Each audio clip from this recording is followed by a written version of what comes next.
Hello everyone and welcome to GPVWC. This is another round of the 2024 Superleague World Championship.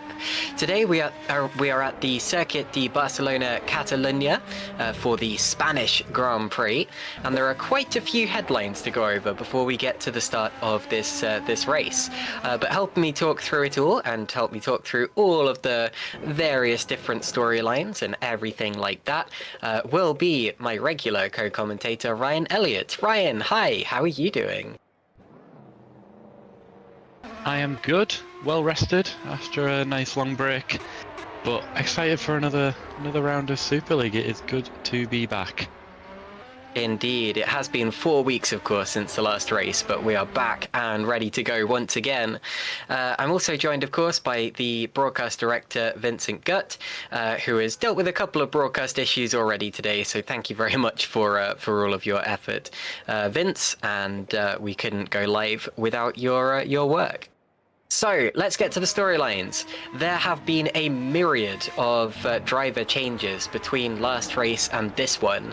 Some of them temporary, most of them temporary, I would assume. They are only emergency drivers that have been called up for this particular race. The most notable of which being Jarl Tyen, who will be standing in for THR today in the place of Adam Maguire. Now that's big news, of course, because Adam came into this round second in the championship, but he is actually moving house, and he was only able to determine this morning that he would not be able to do this particular race.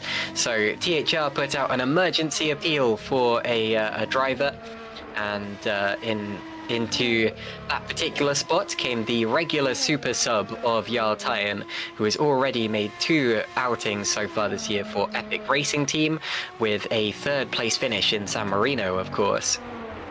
And here at the Spanish Grand Prix, he will be stepping in and hoping to do just as well, although presumably with a little bit less practice. Jarl Tyen, of course, a 4-time GPVWC race winner in the past, so if anyone can adapt to it quickly, Jarl Tyen certainly can. Frank Hamming will be making his 2nd GPVWC Super League start today. He will be racing for Pescara ADG in the place of, I believe, George Zalogiannis, judging by the what we can see on the entry list so far. So welcome back to Frank Hamming, who made his last Super League, or who made his Super League debut at the Canadian Grand Prix last year, and unfortunately failed to finish that particular race. We have a GPVWC debut for a driver named Janssen Bintz. Janssen has done a couple of rounds of Super Lights in the past, but has never done Super League. He will be racing for Green Stripes Racing today. We also have Mike Quint, who unfortunately I just saw crashing out of qualifying, so he will not be going any further in this particular session, but will be starting the race. And he will be driving for Nocturne in the number 10 car. That's the car that would otherwise have gone to Moritz Kropp, I believe. So Kropp, unfortunately, not on our entry list right now, and Mike Quint taking that car out for a little bit of a spin, quite literally, from what we've seen so far. He has made 13 starts in Super League before, with a best result of 7th at last year's German Grand Prix. We also, yes, still going with the emergency drivers. We have many to get through. We also have Stephen Lexo. Now, Stephen Lexo has also driven a couple of Super League races in the past. He will be racing for Virtual Drivers by TX3 today, I believe replacing Giuseppe Ragusa. I'm desperately checking all of these stats and facts as we're going along. But yes, actually, both of the Green Stripes cars are missing, aren't they? Because we have Janssen Bintz in one of those cars, and Stephen Lexo in the other one. Just very quickly double checking my sources. Yeah, so TX3 Sorry, did I say green stripes? Yeah, so Lexo will be racing for TX3, whereas Janssen Bins will be racing for green stripes. Stephen Lexo, of course, 5 Super League race starts to his name, with a best result of 11th at the 2022 Singapore Grand Prix. We have the return of Jan Dragoon, who did 12 races in 2022 with a best result of 13th at the Japanese Grand Prix. Jan will be racing for green stripes today, so I knew the green stripes car had 2 reserves. I just forgot which ones they were. So we've got Janssen Bins and Jan Dragoon, an all new lineup for the Green Stripes racing team today. And Loic Mounier will be making his Super League debut, racing for, as I just get the stats up, he will be racing for Epic Racing Team, which is funny because normally, of course, we'd expect to see Jarl Tyen, as Jukka-Pekka Lalu goes for a spin. Normally, of course, it would be Jarl Tyen subbing into the Epic Racing Team car, but he's clearly decided to go for the spare THR seat today, and so Loic Mounier will be taking that Epic Racing Team car. Also ironic, considering he will be racing against his own team as the current owner of Edge Esports. So, those are our 7 reserve drivers who we have today. Absolutely crazy stuff, and that's not even all the drivers we're supposed to have here. We only have 27 cars on the server, as opposed to a possible 30, so it's not even a full house, despite all of that, and there may even be yet more to come. Absolutely crazy. Ryan, do you have any idea what's caused all of this? Is everyone just going away on a holiday or what? Well, the first thing I'm going to say is I am glad that you just went through that, because there was a lot of drivers to go through, and it's obviously very hard for us to pinpoint where they've come from and who's missing. What's going to be added to that? You know, midway through the season, I think a few drivers who have expectations that sometimes aren't met, whether that's by themselves or the team manager, that can sometimes lead to people dropping out. And obviously we had kind of like a spring break. That could be one thing. People on holidays could be other. Occasional Team Martin going off there, doing purple sector 1. Things do come up, like we were saying, Adam Maguire, obviously missing this one due to moving house as well. Hope that's probably actually less stressful than doing a round of Super League for him this afternoon. But yeah, just little things like that can add up. You know, we look at Epic, for example. We've had Fabio out all season with injury. So, gosh, as his teammate, Jeff goes for an almighty spin there out of the final corner. But we were hoping to see Fabio back by around about now, but clearly just isn't there yet. So it could be anything. Indeed. I've noticed that... No, I haven't noticed anything. I'm still trying to work out who the missing drivers were. Well, we have just got the second Nocturne driver in, so Moritz Kropp has just joined the session. I noticed that he was missing, and I incorrectly surmised that meant that Mike Quint was in his car. Indeed, the second Nocturne driver is Moritz Kropp, and that means that Mike Quint must be replacing... Well, actually, if you look at the competitors page on the GPVWC website, Nocturne only have one official primary driver, but previously the Nocturne seat has been taken by, last time out it was Luke Mitchell. It's also been driven by Jack West. To be honest, I don't want to go through all of this because it doesn't really matter. At least Moritz Kropp has been able to make it to this event, and just in time to head out and set a qualifying lap. And I will continue to look out for which drivers are missing. Whoa, who was that just crashing straight into the pit lane? Is Alt Shukes? That's a bizarre area place to end up. Did you see what happened there? Anyway. No, sorry, just trying to get my headset plugged in, That's which okay. was dying. But it looked like you went off in a big way. Yeah, we've seen a couple, especially in this final sector now. There's such a high speed for 2 to 3 corners, and look, you can see the rear gets just a tiny bit loose. You'd think it'd be easy flat, but it's definitely catching a few people out.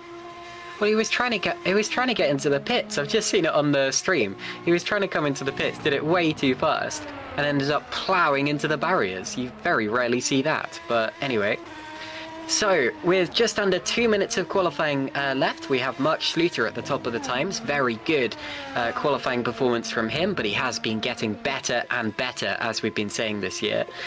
Tom Stevens is second, then Jan Grankvist. Loic Mounier in fourth place. That is an amazing qualifying effort on his GPWC Super League debut. And then home favourite Carlos Martin is in fifth position, and he's got a big day ahead of him because with Adam Maguire missing, that means that Martin will have to fight with the likes of Stevens and Schluter for what will end up being second in the Drivers' Championship.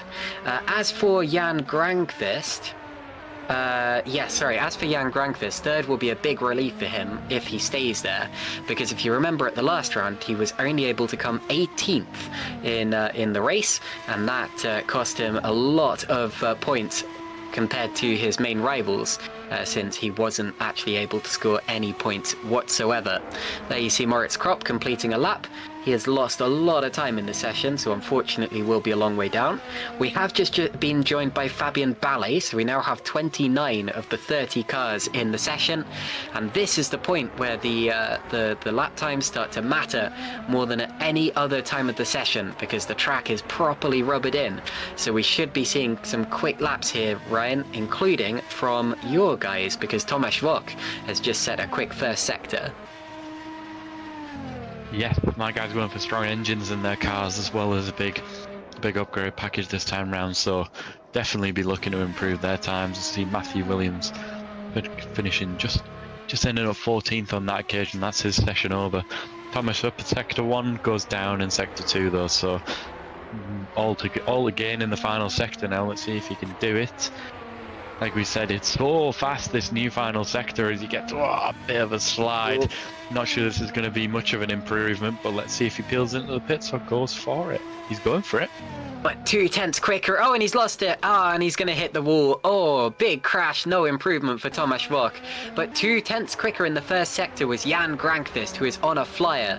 Mark Schluter as well. Purple in the second sector. Little twitchy. You see all of the cars getting slightly out of shape there as they push for a faster lap.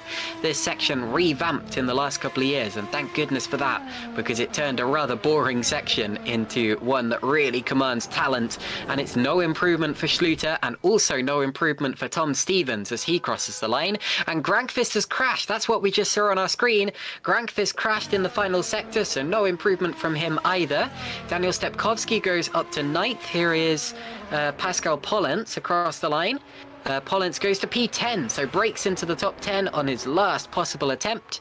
Jeffrey Fournier goes P19, which will become P20. Sorry, my live timing is rather lagging a little bit, but yes, Fournier demoted to P20, and that is the end of the qualifying session. So 29 of our 30 drivers are here. I will try to work out what the missing car is. I think it might be the second Pescara ADG car, but pole position will go the way of Mark Schluter, and the top 3 were separated by less than 1/10 of a second. Let's look at the results. Schluter on pole, Stevens second, just 900ths of a second back.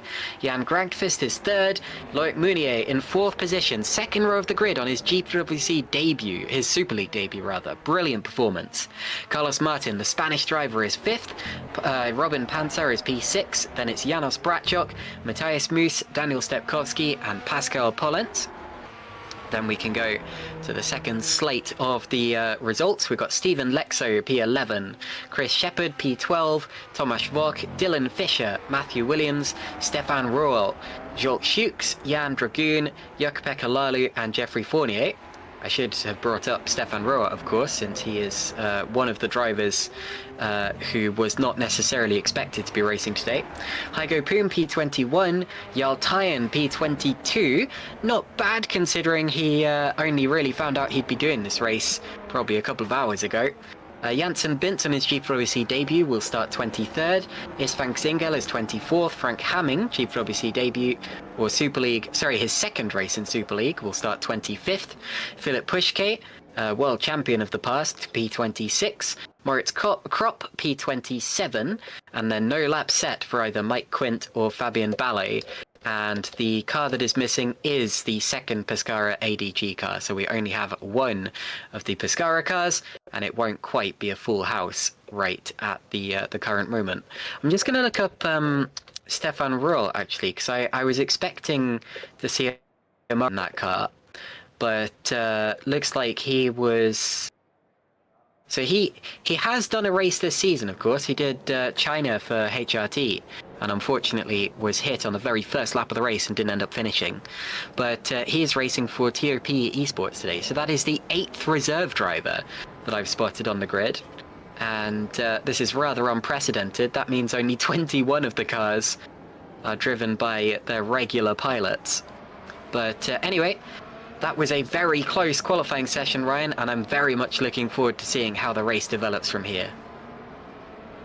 Yeah, Barcelona does always tend to lend itself to quite a close kind of qualifying. It's a, well, I was going to say it's a fairly ordinary circuit for a lot of these guys, but we see even the top guys struggling in that new final sector. Obviously, they are pushing to 100% qualifying, so we'll cut them a little bit of slack, but there's a reason why, you know, F1 came testing here for years and years. It's got good mixture of high speed, low speed, some fast sweepers. It's got a little bit of everything. It's probably not the best track on paper for overtaking, but you know, this is the GPVWC Super League. It doesn't matter what kind of track we're on. Yeah. We can still make overtakes happen, and that'll definitely happen. But looking at that qualifying, really interesting. Top 3 very close, and I think Granquist will be pretty happy to be back up there after what was a dreadful Canada for Super Venturi. And we know that, honestly, if he just manages to stay in and around that top 3, he can race forwards. He can definitely go forwards. So it's all to play for. One thing that I will bring up before we move on to another point is that those results will be ever so slightly changed. We saw, of course, that Moritz Kropp qualified, I think, P27, being the last driver to set a lap. He will actually be starting from the back of the grid because he was handed a 30 place grid drop for this particular race for causing a collision on the formation lap last time out. I asked him how he did that, of course, and just as a bit of a throwback, he was racing on someone else's simulator since he wasn't at home. I believe he was on Chris Butcher's particular sim rig, and he was still fiddling with the settings and things as he was getting going for the formation lap, and unfortunately ended up driving into the back of another car.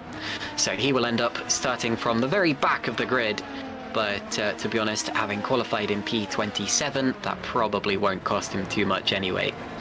But anyway, moving forward to the race. Well, we have just lost a car from the session, so hopefully they make it back in time. It's probably a good time to run over the championship standings once again. Jan Granqvist, of course, leads the standings by 46 points over Adam Maguire, although Maguire will not be scoring any points today because he is not going to be starting this race, having just announced that he is moving house. Carlos Martin is third in the championship, the only Spanish driver to have started a race so far this year. And he was actually explaining to me a little bit about strategy, which I'll talk a bit about in the next few minutes as we head towards the race session.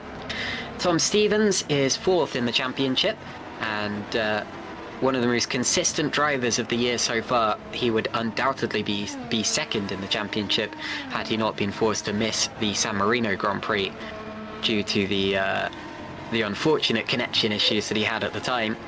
Mark Schluter is P5. He has a victory to his name, which he picked up at the San Marino round of the championship at Imola. Robin Pansar is 6th in the standings. Matthew Williams is 7th. Owen McGorgy still 8th, despite not being part of the series anymore after the 3rd round. He, of course, still so high in the standings after his win at the Australian Grand Prix. Matthias Moos, P9 in the standings. And Jukka-Pekka Lalu, the other Super Venturi, is P10. Having also had a rather unfortunately bad round at the Canadian Grand Prix. So, Ryan, let's talk a little bit about strategy, because this track, of course, is quite hard on tyres. But Carlos Martin was explaining to me the other day, actually sent me. I was rather touched, but yeah, I was away on holiday a couple of weeks ago, and I'd asked Carlos about strategy after the last race at Canada in the interview room, and he sent me I think it was like a 5-minute voice note out of nowhere, explaining that what you've really got to look out for is thermal degradation rather than tyres scrubbing against the road. And at this particular track, they've got quite hard tyres. They've got quite hard compounds of tyre, and also quite a long pit lane. So you lose more time when you're pitting in this race, as opposed to, say, Canada or whatever. And as a result, the drivers will be trying to make fewer pit stops, and he was saying to expect 2 stops or 3 stops at the maximum. What do you make of that, Ryan? Do you think we could see a surprise today? Yeah, I mean, it sounds about right. A 2 or a 3 on a harder set of tyres for this round specifically, but long pit lane is always a bit of a struggle when it comes to strategy. There's a little bit more risk associated with going for that extra stop, but we'll see some people do it. I'm certain of that. But at least this time, though, the drivers will be happy that they've got a little bit more. Well, some will, some won't. That they've got more consistent weather conditions as well to deal with, unlike what we've seen in the past. So, looks pretty plain sailing in terms of weather. You know, 2 stop will probably be the norm for a lot of the guys at the front who have a lot to lose. Some people 5th, 6th, 7th, backwards, for example. Or depending if they've got a big enough gap, maybe 2nd and 3rd might end up going for a 3. But undercut should be strong as well. We've seen that in previous seasons. I like this comment from Ross McIntyre in the YouTube chat. Being a kid is when you use at least 2 compounds of tyre. Being an adult is when you realise the government can't hold you down. So Ross's strategy, of course, is just to bolt on a super mega hard tyre and just never make a pit stop. Never change your tyres. Through to the end of the race you go, and you're absolutely fine. Of course, in reality, even if you did finish first with a strategy like that, you would then be disqualified, because you have to use 2 different compounds of tyre. But in theory, there's nothing to stop you from just running it your own way, crossing the finish line first, and then saying, well, I won the race, I don't care what you say. So yeah, I know you are right, Ross. However, that's not going to count for points, so you're also very wrong.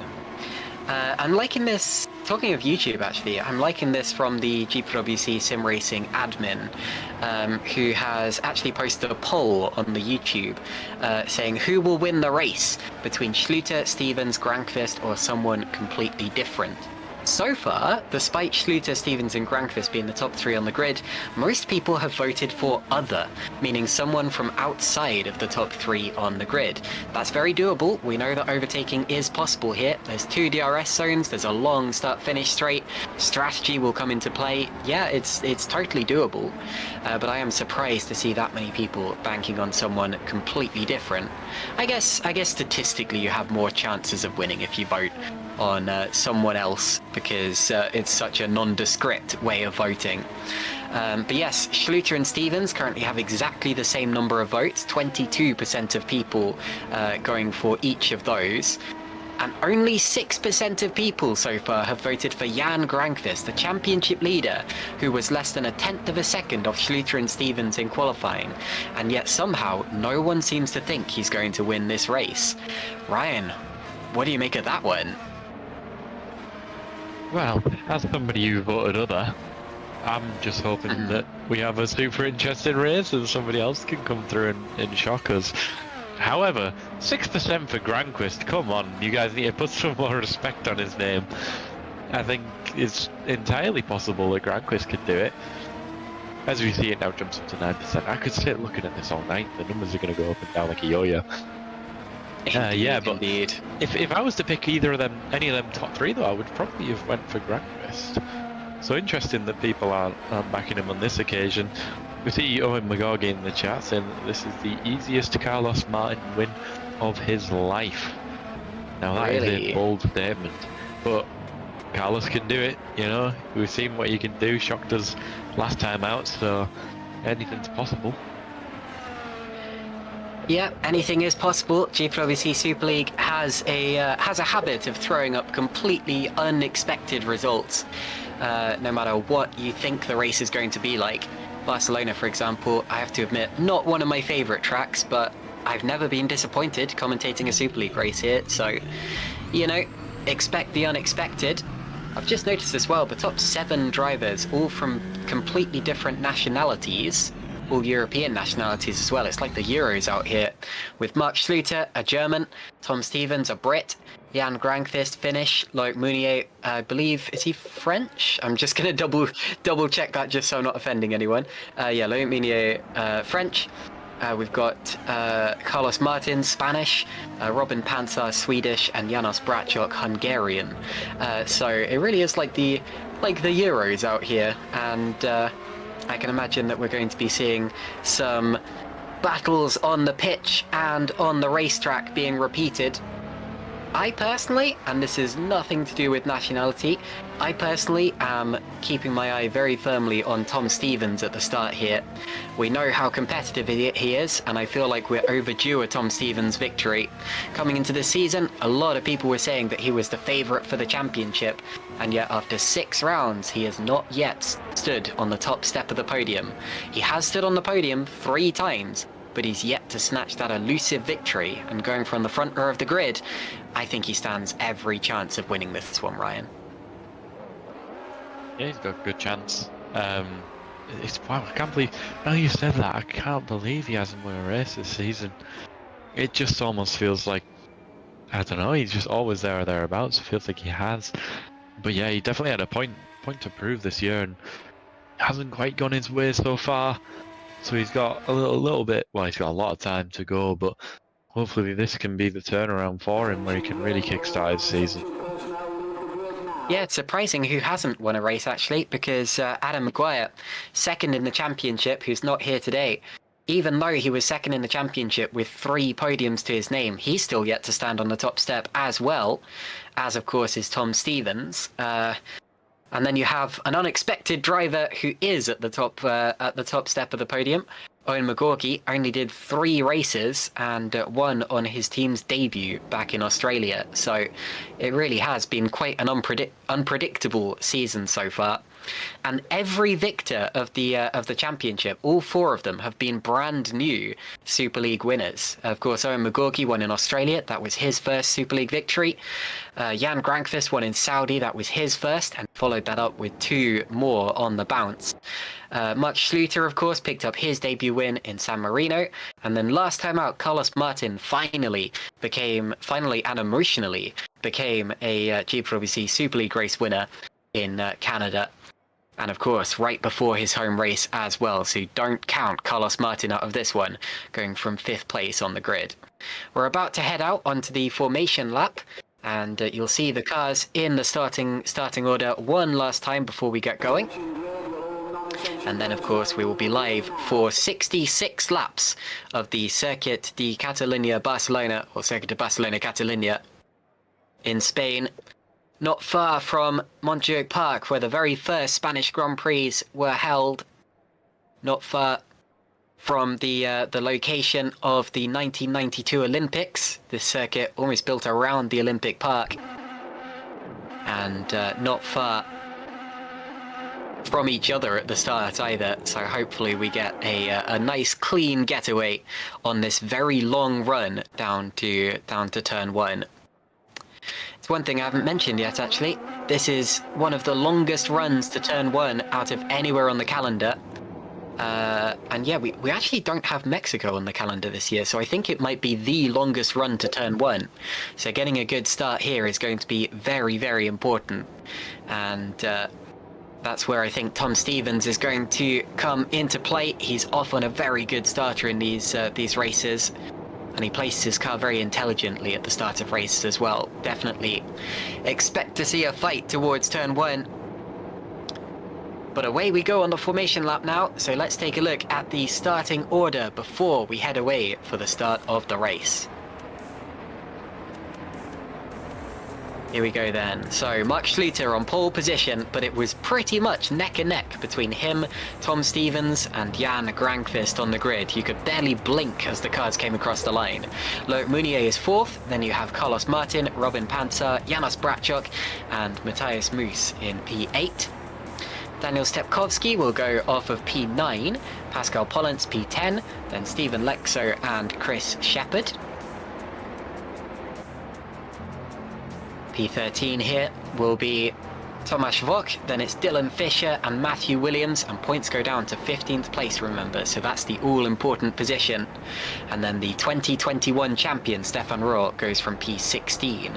Then it's Zolt Schuks, Jan Dragoon returning after a couple of years out, Jakub Lalu P19, then Jeffrey Fournier P20, not a great qualifying from Lalu. P21, Heigo Poom, P22, Jarl Tyen, P23, Janssen Bint, Super League debut for him, and P24 is Svang Singel. Then it's Frank Hamming, Philip Pushke, former champion himself, Mike Quint and Fabian Ballet. And then rounding out the grid is the penalised Moritz Kropp, who will hopefully have a much cleaner formation lap this time. Of course, being at the back, he's not really around anyone else, so he can afford to take his time a little bit. I am being a little harsh on Moritz there. He's a lot more intelligent than the wrecker I might have just made him out to be, but he of course knows what he did wrong at the last race, and that is why he was penalised and why he's starting from the very back. So we're now seeing the tyre compounds, and I'm not sure that that's entirely honest, because I can see a hard compound there inside the top 10, and I didn't think that was possible because they would have had to qualify on that tyre. So that looks a bit more realistic, what we're seeing right now. And unless I'm very much mistaken, because those names are quite small, the top driver on medium tyres will be Stefan Rohr in 16th position. Definitely keep your eye on Stefan Rohr, as he'll get up to speed as the race goes along. He is not yet experienced. I mean, obviously he's raced this track in the past, but he wasn't expecting to race there today, so he's not had much time to get up to speed with the car. The lights are about to come on. You got 5 red lights at the front of the grid, and when they go out, we'll be underway for 66 laps of racing at the Circuit de Barcelona Catalunya, and we're away in Spain, and it's a very good start from 5th on the grid. Looks like Carlos Martin's coming through. At the front, we've got Stevens side by side with Schluter. Schluter edging ahead. Look at this. We're going 3 wide nearly, with Granqvist coming through as well, but Granqvist backs off, and Martin's up to 3rd. Now look at Schluter. Schluter's trying to hold the lead, but Stevens will have the inside. So Tom Stevens does take the lead, as I predicted he might. Now we go up towards Repsol, turn 4. This is a bit of a pinch point. It's a heavy braking zone on the first lap when you're surrounded by other cars, and a long acceleration zone on the exit. We've got a fight with one of the epic racing cars of Loic Mounier coming through on the outside. What a start for the rookie. Yellow flags out there somewhere. Hopefully everyone's got through okay. And round the outside of Jan Granqvist, the rookie overtakes the master and goes up into 4th position. What a start we are seeing from that young driver, side by side further back. And that's Jarl Tyen, who's got through cleanly. So Tyen running in 21st, survives the opening few corners. And then up the inside in 14th position is Matthew Williams, fighting with Tomasz Wok, and going up into 13th place now, but getting hung out to dry on the outside. So at the end of the first lap, it's going to be Stevens, Schluter, Martin, Mounier and Granqvist. So not a great start for our championship leader, Jan Granqvist, going from 3rd to 5th, Ryan. He's still there though. He's still within touching distance of the pack, which is exactly where he needs to be. You see Vaca Williams properly going at it, but great start by Tom Stevens, great start by Carlos Martin as well, getting 2 positions essentially off the line, which is exactly what he would have wanted to do. Get the overtakes done, nice and easy, nice and early. You've got a lot more time to pluck off these drivers. And the two cars who have been badly affected by whatever opening lap skirmish we missed, we saw the yellow flags.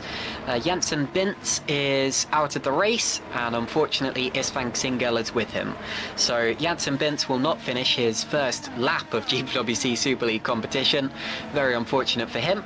And Isfang Singel is also involved in the Stax racing car. 27 cars remaining. We're looking at championship leader Jan Grangqvist. And remember, from lap 3... Oh, and someone's off in the background. We've got someone into the barriers.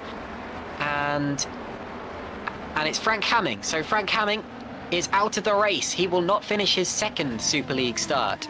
Unfortunately, he didn't finish his first either. So Hamming will have to wait slightly longer for another opportunity in GPVWC Super League. So 26 cars remaining. Not the cleanest start we've ever seen.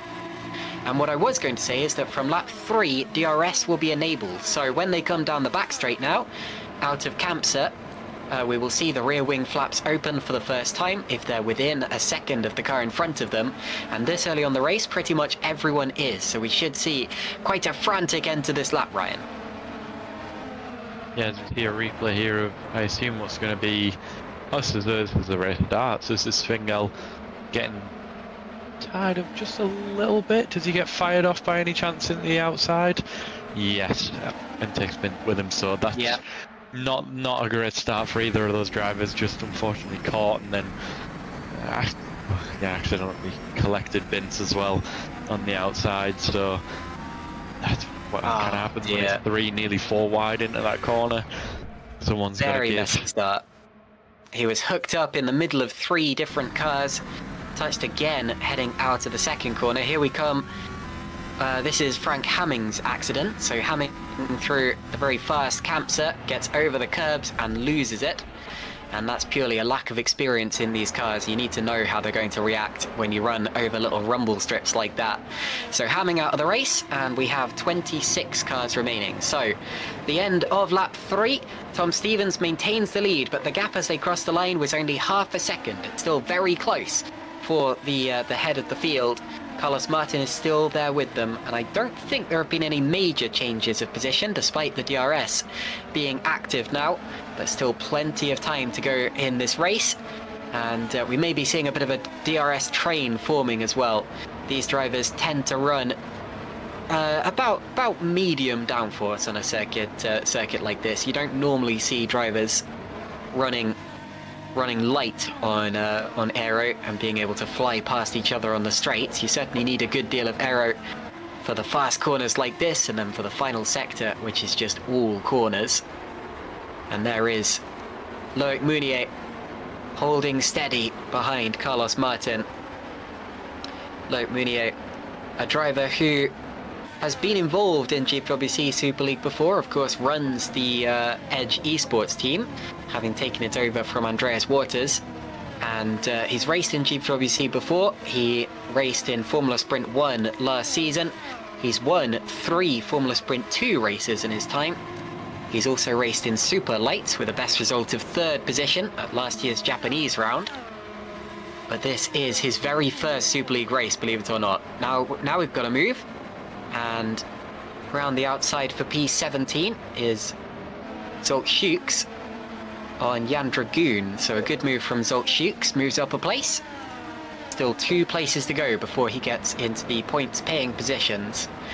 But this early on in the race, it doesn't really matter too much. We've got a separation between the top 15 and everyone else, as the top 15 drivers all started on the tyre they qualified on. In other words, the soft compound tyre that will be faster at the start of the race.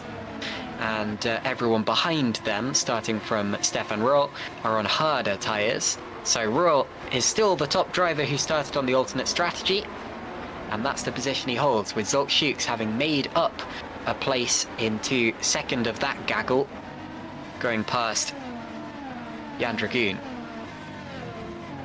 Yeah, Stefan Ruhl will just be happy to be staying on the back of this. Well, it's quite a big pack. But as long as he can stay in and around them, he'll pluck off 1 or 2, I'm sure, and then when these guys are starting to get towards their window, that's where he can really pounce and maximise that extra bit of grip that he'll have as long as he can hold onto the back of them. But I'm very, very impressed with Tom Stevens, really setting what appears to be a fast pace at the front as well. everyone just kind of settling in. It's been quite a smooth start for everybody. Not been too many big changes or big crashes apart from the one we saw on the first lap. We see Fournier again. Everyone just looking pretty settled as we just about saw a move, but didn't come off on Hygo Poom there in the end. Now, I was driving this circuit the other day. Obviously, I drove the Academy series, but then I did a few laps in a Super League car just to see how it felt, how different it was, and what carries over, I guess. And what I noticed is just how planted the car is, even when you're running behind another car. You can very much just get into your little rhythm and plug away at the laps. It's a circuit that really lends itself to that as well, because there's aside from a couple of corners like Kamsa, for example, there's not really any accident black spots on this track, anything that's really going to jump out and get you. And so you really do just start to almost phase out, but not exactly lose concentration. You just kind of go into a world of your own. And Jukka-Pekka Laulu there goes up into 18th position past Jan Dragoon. Nicely done. But also corners like this here, turn 3, which are really, really bad for the tyres. You really scrub the front left through there, and it's often better to do a little bit of a lift just to make sure the car can turn in and you're not pushing that tyre into the ground. But corners like that feel so different in a high power, high aerodynamic car like this, because you can do the corner basically as fast as you like. You can do the corner flat out, and then you come out the other side of the corner and you find you've actually lost time compared to the laps where you took it a little bit more cautiously. It's a very bizarre circuit where it just tends to force you to drive in quite an unexpected way, where you've really got to think about other things other than just being fast. Yeah, it's interesting, especially through the high-speed stuff. You almost feel like a bit of a passenger. You're relying on the downforce. It's so smooth.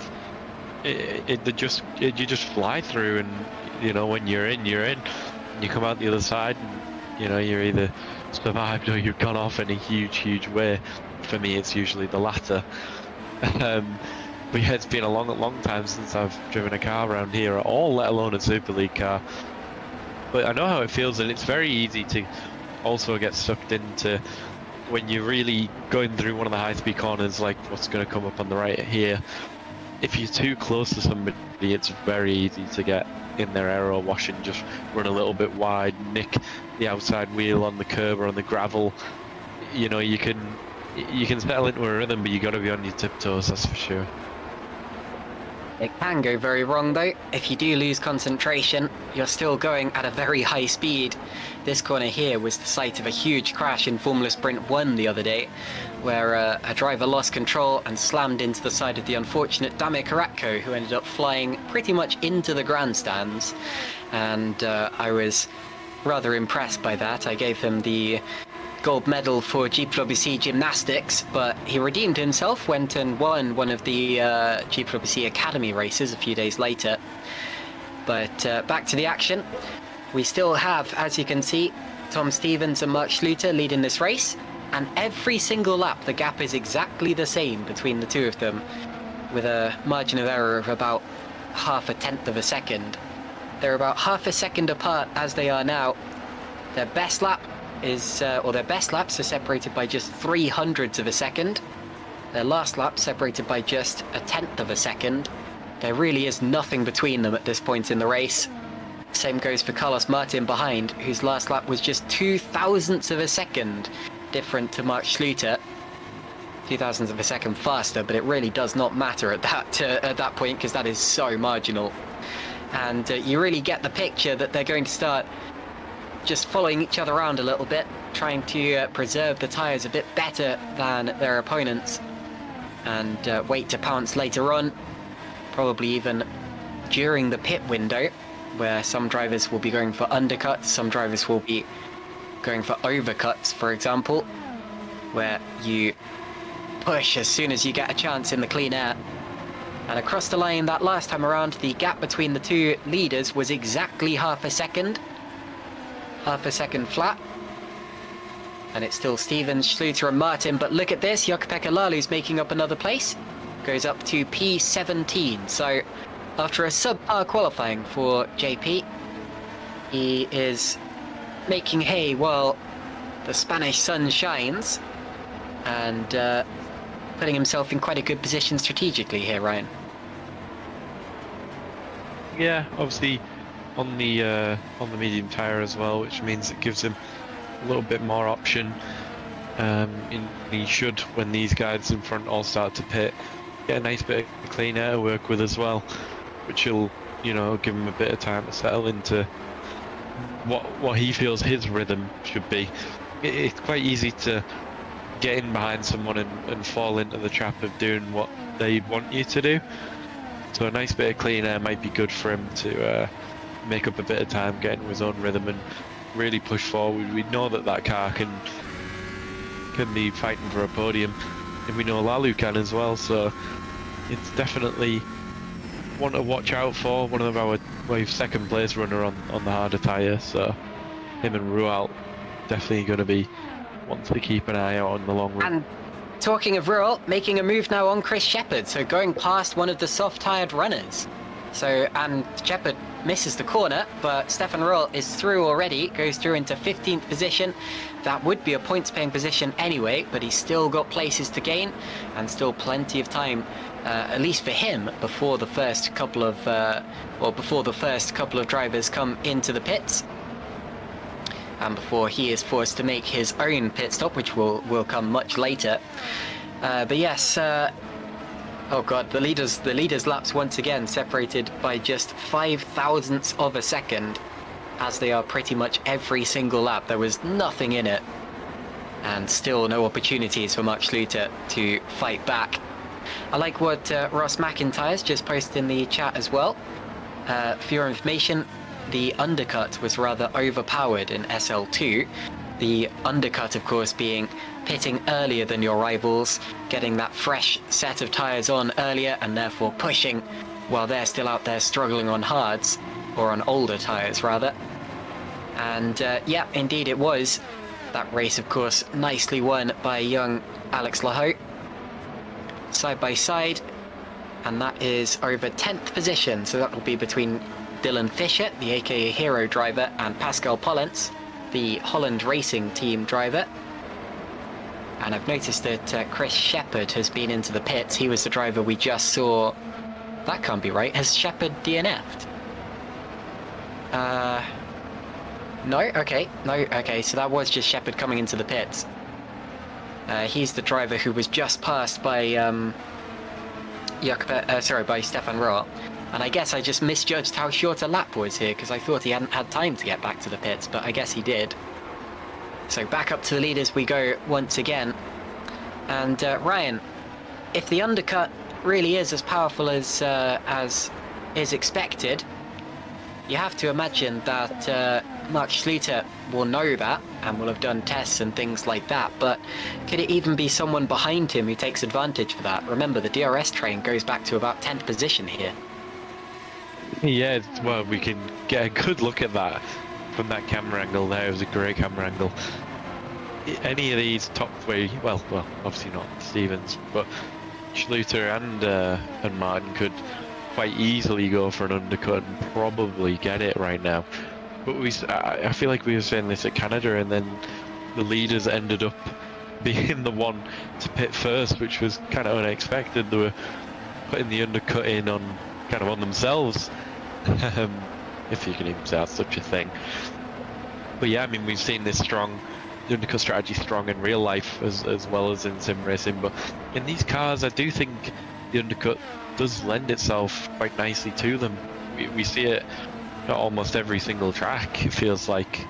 So it's kind of who gets the right balance of maybe taking just one lap off the people in front of them, because you don't want to go too early and then have no tyres come the end of your stint, and then you're kind of chasing your tyres for the rest of the race as well, having to manage. So let's see who pounces first, but I think we've still got a few laps to go before any of these guys peel in. Yeah, of course. And another thing to consider is that you don't want to come in and come out in traffic, which you often experience this early on in the race. But we have just seen Dylan Fisher come into the pits a lap ago. He was running in 10th position, so that's actually a really good place to measure roughly how powerful the undercut is. He was pretty much on the back of the train for the lead, to be honest, because it did go all the way down to 10th position. He was only a second behind Stepkowski in 9th. So with that committed to your memory, we now await the rest of the pit window, the rest of the pit stops, and we'll see what ends up actually happening. But this is still quite early. You have to consider that if people pit now, they're still flexible to potential 3-stop strategies, which we have seen in the past at circuits like the Circuit of Catalunya. So, the top 9 still in a DRS train. You can see the rear wing flaps opening and then closing on that back straight there, and into the reprofiled final sector. It's not quite as powerful as it maybe should be at a track like this, but you do get the picture that these drivers are just biding their time anyway. Across the start-finish line that time, Mark Schluter only 0.4 of a second behind, so did gain about a 10th on Tom Stevens that lap, and you can see how close he got to him in the braking zone. Meanwhile, into the pits, Jan Grankvist from 5th position. Robin Panzer and Matthew Williams are also in. So we do have pit stops ongoing. If possible, I'd also like to see what tyres they go onto, because tyres are going to be important as well. Unfortunately, I can't really see it from here, so it's quite small on my screen. I'm going to presume... Oh, it's another set of softs, unless it hasn't updated itself yet. I'd be surprised, because this next stint's going to have to be longer. Unless he's going for a mega undercut that'll put him ahead of the leaders, and then force him to pit maybe once more than the others. But yeah, those do seem to be soft tyres, unless they're about to update themselves. Occasionally you do get situations where a driver comes out of the pits and then the tyres don't update for about a lap, and then eventually they pop into reality again. And the leaders stay out, so Stevens still leads from Schluter. And the gap this time around, 4.5 of a second once again. Mounier and Brachok come in. Daniel Stepkowski is in as well. The pit window is in full force now. And if you're wondering about Grankvist and his gap to Dylan Fisher, who was the first of the top 10 to pit, well, Fisher seems to have dropped back slightly further than expected, actually, but I'll keep an eye on that. I'll keep an eye on that gap as they come across the sector checkpoints from now on. And there is Grankvist, and he's got out just ahead of Loic Mounier. So Grankvist in P18 at this point in time. And a few seconds up the road from Dylan Fisher, there is Loic Mounier. And Mounier was ahead of Grankvist before all of this, wasn't he? So a move that's just taken place. Yeah, it certainly appears that way. Yes, you're right, and that's the undercut coming into play there. It is, and he's got a little bit of time on him as well, hasn't he? Into the pits comes Stevens. Stevens came in from the lead there. So Mark Schluter will lead the race once again, as he did for a couple of meters at the start of this one. Carlos Martin goes through to second. Matthias Moos is third. Stevens dropping down the pack. But the important thing here is that he pitted several laps later than the likes of Grankvist and Mounier. Grankvist was able to jump Mounier. Are those... My screen's really small. Is that mediums? Yes. And he is behind... He's ahead. Yes, he's ahead of Grankvist and Mounier. You can see them in the background there. So Stevens has maintained his advantage over the two of them. I do apologise for taking a few seconds to figure this out. I'm running on a slightly smaller screen than usual. But yes, Tom Stevens has got out ahead of Grankvist, Mounier and the other drivers who have pitted, and that is very important for him because he was vulnerable out there, and if he'd stayed out a couple more laps he would have got increasingly more vulnerable to attack. Yeah, I mean, there's every chance there could have been a bit of traffic in there as well. We can see Stevens, he managed to come out into, if you can call it, clean air. He wasn't having a battle anybody on pit exit, but already now he's on the back of this train of cars which were our medium starters, which is going to be really tricky for him to get through on. He'll have to maximize really quickly while the tire advantage is huge before he's in his peak window now. But 5 laps time his tires won't be as fresh as Stevens just passed on the exit there. Is that Schleiter that he's just passed? Yeah, and Schleiter runs wide on the exit as well, and he's going to lose out to Granqvist. He's side by side, and Granqvist does get it. So Schleiter does lose out a couple of positions, and that means that Tom Stevens will maintain the net race lead. There were a few more pit stops that last time around. Carlos Martin also stopped, and Martin's lost out to Panzer and all of that, and Mounier. Yeah, so Martin came in because he was ahead of Granqvist, Mounier, Panzer. He was ahead of the lot of them. He's behind all three.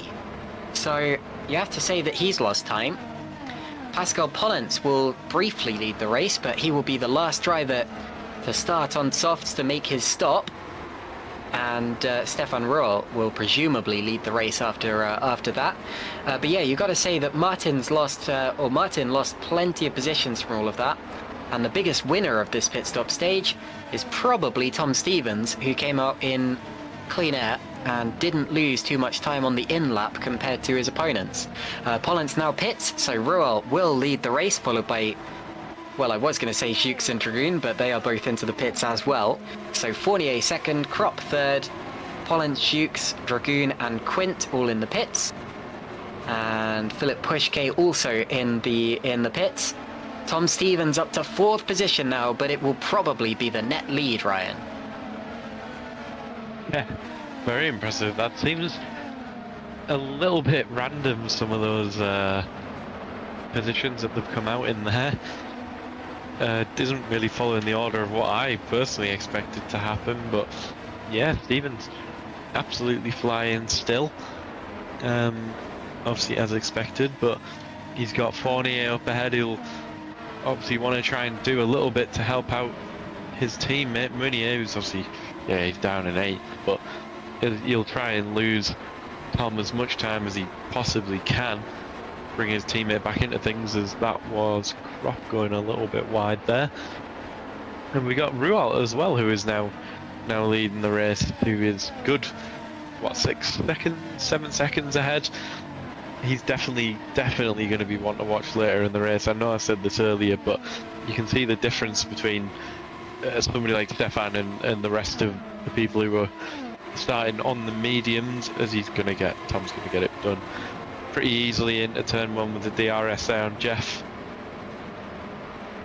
Yep, and also passed Moritz Kropp on that last lap, who then made a little bit of a mistake. But Stefan Ruhl has got himself in a good position. It's been a great opening stint from him. There's Matthias Moos passing Chris Shepherd, who's not had a good start to this race. He was right on the back of the soft-tired runners at the start, and ended up being passed by Stefan Ruhl before making a pit stop that dropped him all the way to the back. 7th position currently, Mark Schluter, right on the back of Jan Granqvist, who he was ahead of before all of these pit stop stages. And they're catching and being held up slightly by Jarl Tyen. And Tyen can really help out Tom Stevens here as well. He will not be diving out the way by any means, and doesn't need to. There aren't any blue flags here. He has the incentive to stay there. And at the end of this lap, we will once again see Stefan Ruhl trigger the timing beam in 1st position. Tom Stevens will be catching fast though. Stevens, one of the fastest drivers on the track on those fresh tyres, and pulling away from the drivers behind him who are held up by the slower cars. And look at Granqvist, and he goes through on Jarl Tyen. A rather straightforward move in the end, but he caught him at a good part of the track and goes through into 5th position. The next car ahead of him is Moritz Kropp, and Nocturne, of course, Moritz Krop's team is a sister team to THR, so Moritz himself will also presumably not dive out of the way. And there is Schluter now having to get past Yaltain himself, and has not caught him at the same part of the circuit. He's going to have to wait. There is a DRS zone coming up here. It's a tricky one to pass on, but if he gets a good run out of this corner, it could be an opportunity. Little twitchy from Tyan. I think this is a chance for Schluter. Goes to the inside and does get through on Yaltain now. Goes up to 6th place and once again rejoins Jan Grankvist in his charge through the field. I still can't believe how Schluter's come out so far behind, but he was lucky to get through fairly easily on Yaltain. He didn't lose much or any time to Jan in front. But these guys have got to do something drastic now if they're going to want to catch up to Tom Stevens and Granquist doing similar kind of move, getting it done into turn 1 with the help of DRS. Not quite managing to come off for Schluter though. He's going to have to sit in behind and try and find a way through elsewhere. But this lead gap is coming down so quickly. Tom is absolutely flying out the front, and he knows that this is the time where he really needs to make the most of it. He's got the tyre advantage in his favour. He's got clean track ahead of him until he catches Stefan.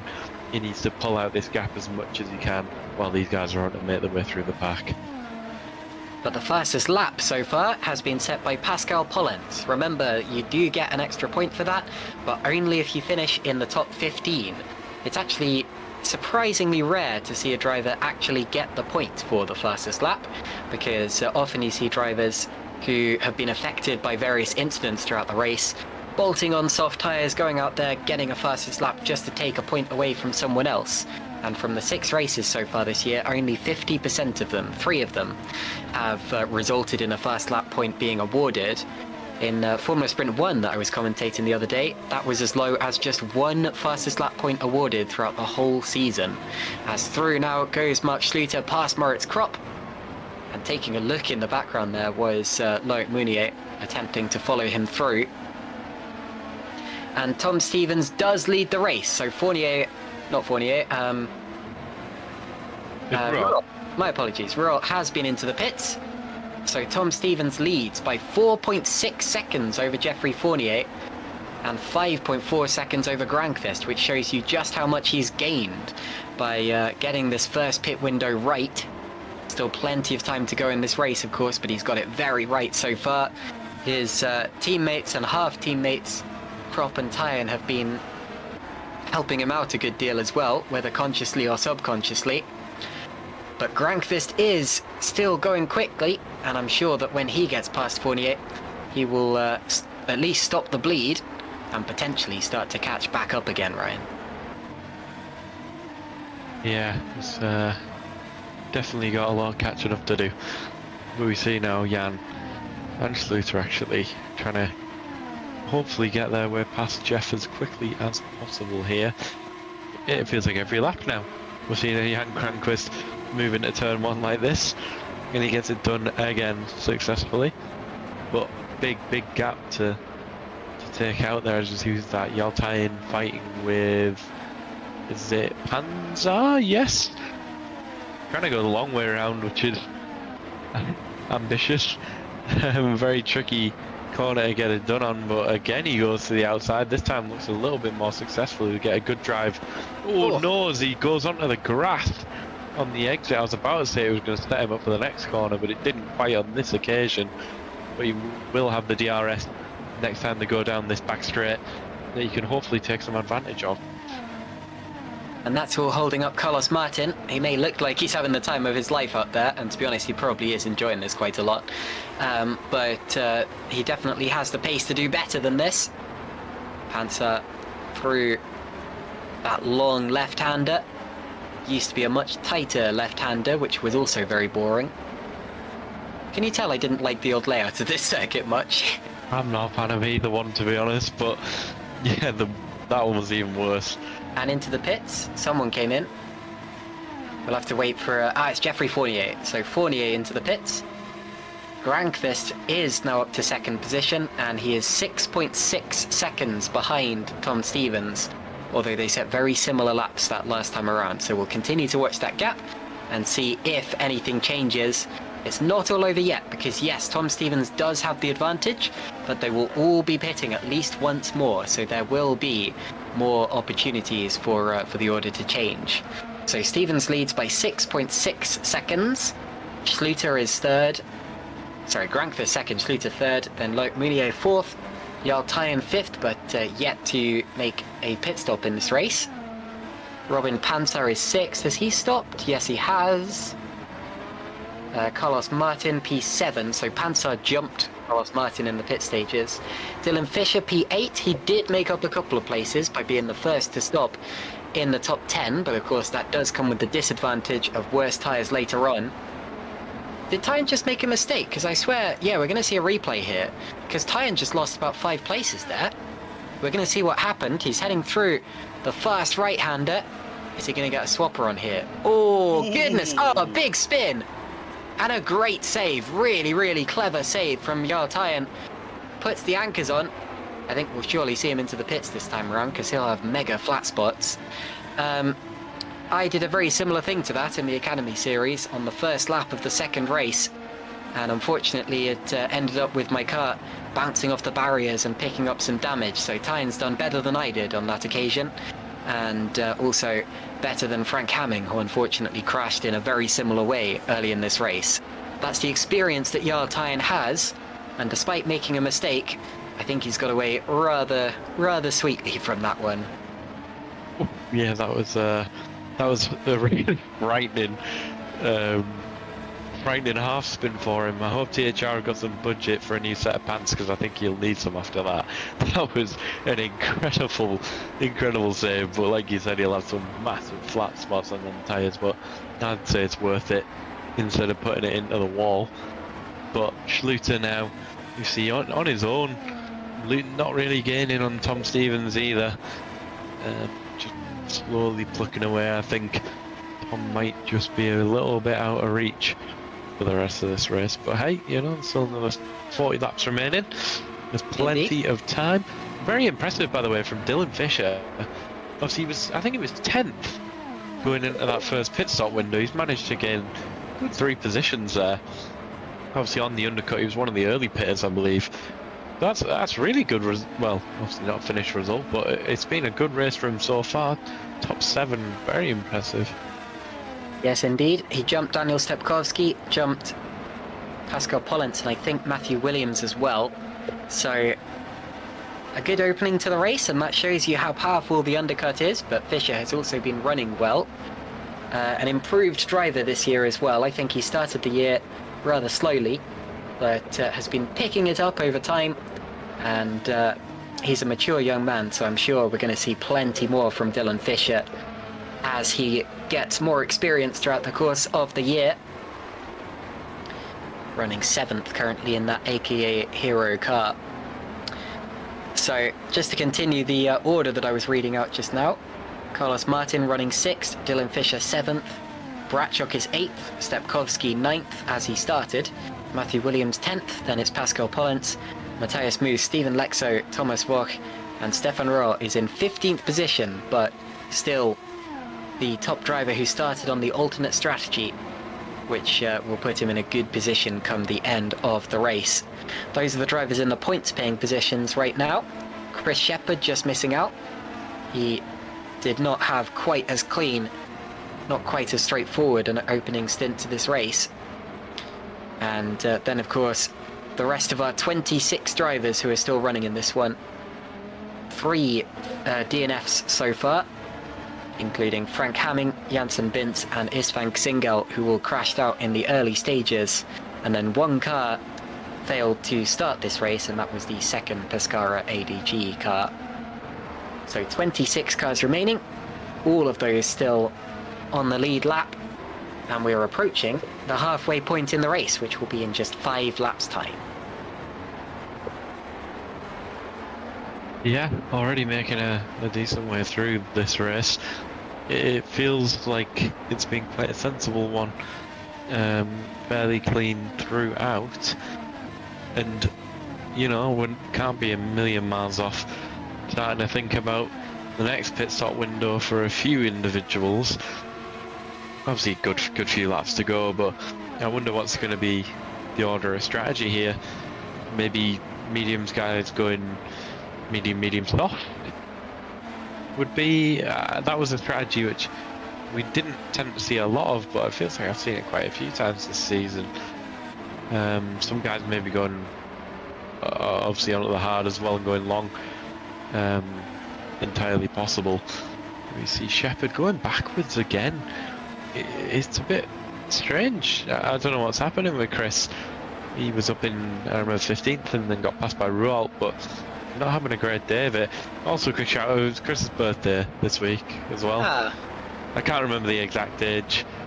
I know he normally tries to pick his race number around what age he is, if it's available. But he's definitely somewhere, and I'm not going to say out loud. You can see what his race number is. Fair enough. I'll say 21. Sure, again, yes. No, Chris Shepherd, happy birthday, and I hope the rest of your race goes slightly better, as he's fighting now with Igo Poom. This is over 18th position. Poom around the outside. Pretty good maneuver, actually. Now, looking at the tyres that people are on now, it seems that there was a mix of medium and hard tyres from that first stint. So Tom Stevens has gone onto the mediums, which could explain why he's pulling away so quickly from his opposition. Meanwhile, Schluter, Granqvist, Meunier, Panzer, Martin are all on the hard compound of tyre. So that, of course, means that they will be able to run longer on this stint. Dylan Fisher's just come into the pits again. He was one of the drivers who did go onto mediums. And I think it's a little bit early though, no? That does feel early. Yeah, because he went like lap 12 on the soft? Yeah, so he's done about 18 laps on the mediums. He'll be 3-stopping then. Unless he just goes really long on hards, but you rarely see people using all 3 compounds. You only have to use 2. As Granqvist sticks with Schluter. They could do with not fighting each other here, because Tom Stevens is getting away on those medium tyres, and the best that they can do is stick together, use each other to find some speed, and wait for the race to come back to them later on. Now, there is the 10th position runner, Pascal Pollens. So that's an interesting thing then, seeing Dylan Fisher pitting just now. He was one of the drivers on the medium tyres, but also on the medium tyres and pitting from the top 10 was Tom Stevens. So what do you reckon Tom's going to do now? How much of a gap do you think he needs to be safe here? He's got to build out another few seconds at least, I'd say. Especially if it looks like he's going to be the one that goes for an extra pit stop.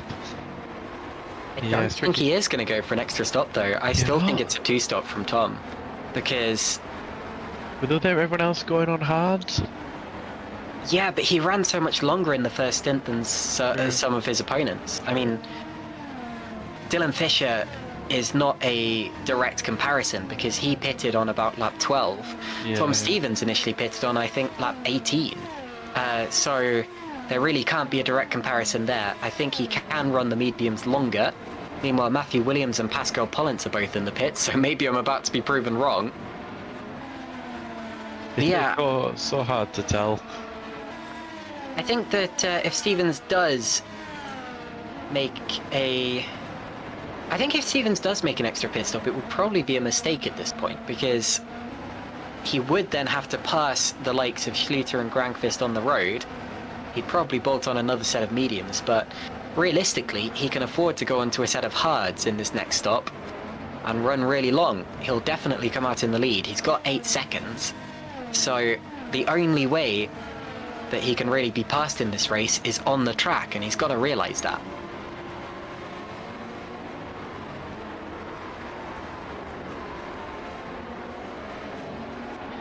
So we're now halfway through this race. Nearly halfway through anyway. We're on lap 32 out of 66. Tom Stevens crosses the line another time. His last lap, 17.4 seconds. Still pretty darn fast, considering that the fastest lap of the race so far was a 16.3. He's only about a second off the pace. And still plenty of time to go. Vincent Gutt messages me saying, the question is, what number is an extra pit stop? Well, 2 stops is what we're expecting. That's the thing, I suppose. If one of these drivers feels like it, they can absolutely stay out and chance a 1 stop, but I think it's extremely unlikely. The only way they would do that is if they were feeling very adventurous. And I've noticed Vince also sent me the statistics for... also sent me the statistics for how many drivers were actually given fastest lap points last year. And interestingly, the lowest percentage came from Super League, where only 39% of the races resulted in a driver being handed a fastest lap point. That's 5 out of the 16 races. And in only 2 of those races did the driver who scored the fastest lap finish in the top 10. It was slightly higher in other series, above 50%, but I wouldn't be surprised if the fastest lap today goes to someone who finishes outside of the top 15. It has just been set, actually, by Dylan Fisher, running 22nd position after his extra pit stop. And it's a 1:16.033. That's about 4 seconds slower than they were doing in qualifying. But no points, of course, if you finish 22nd with the fastest lap of the race. He will have to get himself back into the top 15 once again, Ryan. Yeah, and I have absolutely no doubt that he will be able to do that. We are starting to see some fast laps coming a little bit further down, some purple sectors in there as well. As we see, we are seeing some pit stops as well. Mike Quint's hit the pits in this. Sorry, no, he hasn't. He's just gone off. He's gone off somewhere, and has now DNF'd.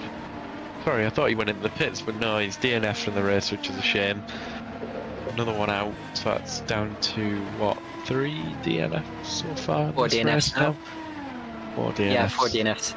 Mike Quint was not running in the top 15, but unfortunately he now stands absolutely 0 chance of points. And there is 5th place runner Robin Panzer. Daniel Stepkowski comes into the pits. Owen McGorky says Tom is easily 2-stopping. Yep, that's what we reckon.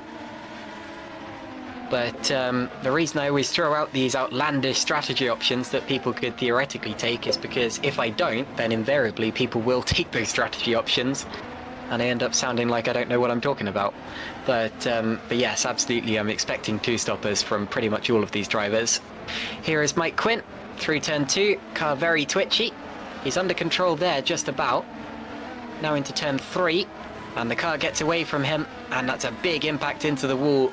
And once you lose a rear wheel like that, there's no way you're getting the car back to the pits. So that is race over on the spot for our 4th retirement of the day, and all 4 of them have been as a result of accidents, 3 of them at this very corner. And I tell you what, that's a very easy mistake to make. The car does get light through there, especially if it's not handling how you would have liked. And unfortunately, that means that we're down to 25 cars now, Ryan. Yeah, it still feels like it's been a fairly clean race so far, but it's difficult to see a couple of DNFs. But I'm sure Michael learn from that mistake and grow from it, as long as he doesn't make that same mistake again this time next year, for example. I think he's learned something there, as we see Dylan Fisher carving his way through, making the move on Jeff Fournier there, already close to being back into the points paying positions. So very interesting. I know a lot of the top guys will be having their race engineers feeding back information like this to them, tell them what tyres are working, etc, etc. But really interested to see what sort of strategy Dylan does. We need somebody like David Fidock in the chat saying if he can predict what Dylan's gonna do. Well, Fidok was in the chat earlier, actually. He said that he would do this race on a one-stop, which I think is a little bit ambitious, I would say. I was looking for the word there, but obviously David knows what he's doing more than I do. He was 4th in the Super Lights race the other day. Not badly done at all. And of course, has raced plenty in Super League in the past. 2 times world champion of the Super League series. I don't think he's won at Spain, though. I was looking at the results earlier, and I noticed that we don't have that many former winners. Oh no, he did win. He, in 2016, David Fidock won here at the Circuit de Barcelona Catalunya on his way to his 2nd championship. The other winner of this race is Tom Stevens. He won it last year for THR, and is looking very strong once again this year. And the most successful drivers at this circuit, with 2 wins each, were Lucas Euler, who won it in 2012 and 2013, and Alex Siebel, who won it in 2018 and 2019. So both German drivers. But if Tom Stevens was to win here today, he would join them as the joint most successful Spanish Grand Prix driver. And could add that to his extensive CV. Meanwhile, Pascal Pollens just became the fastest driver on track, and the first to do it in under 1 minute 16 seconds. So Pascal Pollens with a 1:15.958, currently in 20th position. Would not score points if he was to finish where he is now. Meanwhile, Stevens' lead, I've just noticed, it started to come down a little bit. Last time I looked at it, it was about 8.5 seconds. It's now about 7.5. Could be about time for Stevens to think about pitting. Philip Pushka's into the pits. I think Jeffrey Fournier just pitted as well, or got overtaken by Matthew Williams. Sometimes it's hard to tell whether it's an overtake or a pit stop, but Pushka is definitely in the pits. And I wouldn't be surprised if Tom Stevens' 2nd pit stop is imminent, Ryan. Yeah, very well could be. Lap 37. This race is absolutely flying so far. But yeah, this is probably for a lot of them going to be the pit stop now. That is the make or break for the race. I like that from David Fidock in the YouTube chat. Says, what was the question? I was watching Spain. And Matthias Pishan helpfully points out, this is also Spain. I presume David means the Euros and whoever Spain is playing right now. So hopefully Italy. That's a good... Italy, very good, very good. I watched the England match earlier, but it was a bit boring. Anyway, back to the slightly more exciting Spanish event right now. Through they go again. Stevens still leading, but the gap still coming down ever so slightly, about a 10th in it that last time around. And there's a move. Moritz Kropp on Jan Dragoon going up into 14th place, as behind him Matthew Williams goes up to 17th and rubs wheels with Jeffrey Fournier. Do they get through turn 3 cleanly? This is a hard corner at the best of times. The car gets light here, and behind them we've got Pascal Pollens getting involved, the fastest driver in the race so far. Fournier holding the inside line, driving him out to the grass. That'll put Pollens up a place. Nearly locking wheels. You've got to be so careful with these open wheelers, and there's the bang. Somehow they both still point in the same direction. Another rub of wheels, and Pollens does get through into 18th. Some good racing there, but it's only over 18th, 17th, 19th position. I said that very weirdly, but there you go. Well, it is now, but who knows what this could turn into. Could be some really decent point-paying positions, so you got to treat every battle the same. You know, Stepkowski was fighting in and around the top 10, so you can kind of judge from that what you'd like. But yeah, the pit stops are going to come in thick and fast now, I think. Who else have we had in recently? Matthias Mosagopum, anybody else? Not that I've noticed. But yeah, going to be interesting to see what all sort of tyres they come out on as well. So just like in the Euros, this is a race of two halves. The first half saw Tom Stevens approach the lead of the race and put one hand on the trophy. The second half may well see it swing in the other direction. He stays out yet again. The last lap saw Mark Schluter 4/10 of a second quicker. And of course, that's because Tom Stevens is on softer tyres, which don't have the same kind of life that Schluter's tyres have. However, from here, 25 laps on medium or hard tyres is doable. We have about 25 laps left in the race. So whenever these guys feel like they need to pit, they will make their second stop. And Stevens, with that 6.5 second cushion, has the initiative to cover Schluter off in whatever way he can, as up the inside into 16th place. Into 15th place is Pascal Pollens on Jan Dragoon, and following him through, a great move. Very opportunistic from Geoffrey Fournier, who saw the gap and took it. And Jan Dragoon down to 17th place, but on a slightly different strategy to these other drivers. Jan did very well in the Superlights race the other day. I believe he was second in that. And I was quite proud of that, actually, because I've watched Jan's whole GPVWC career so far, and I knew him when he raced in Assetto Corsa before that.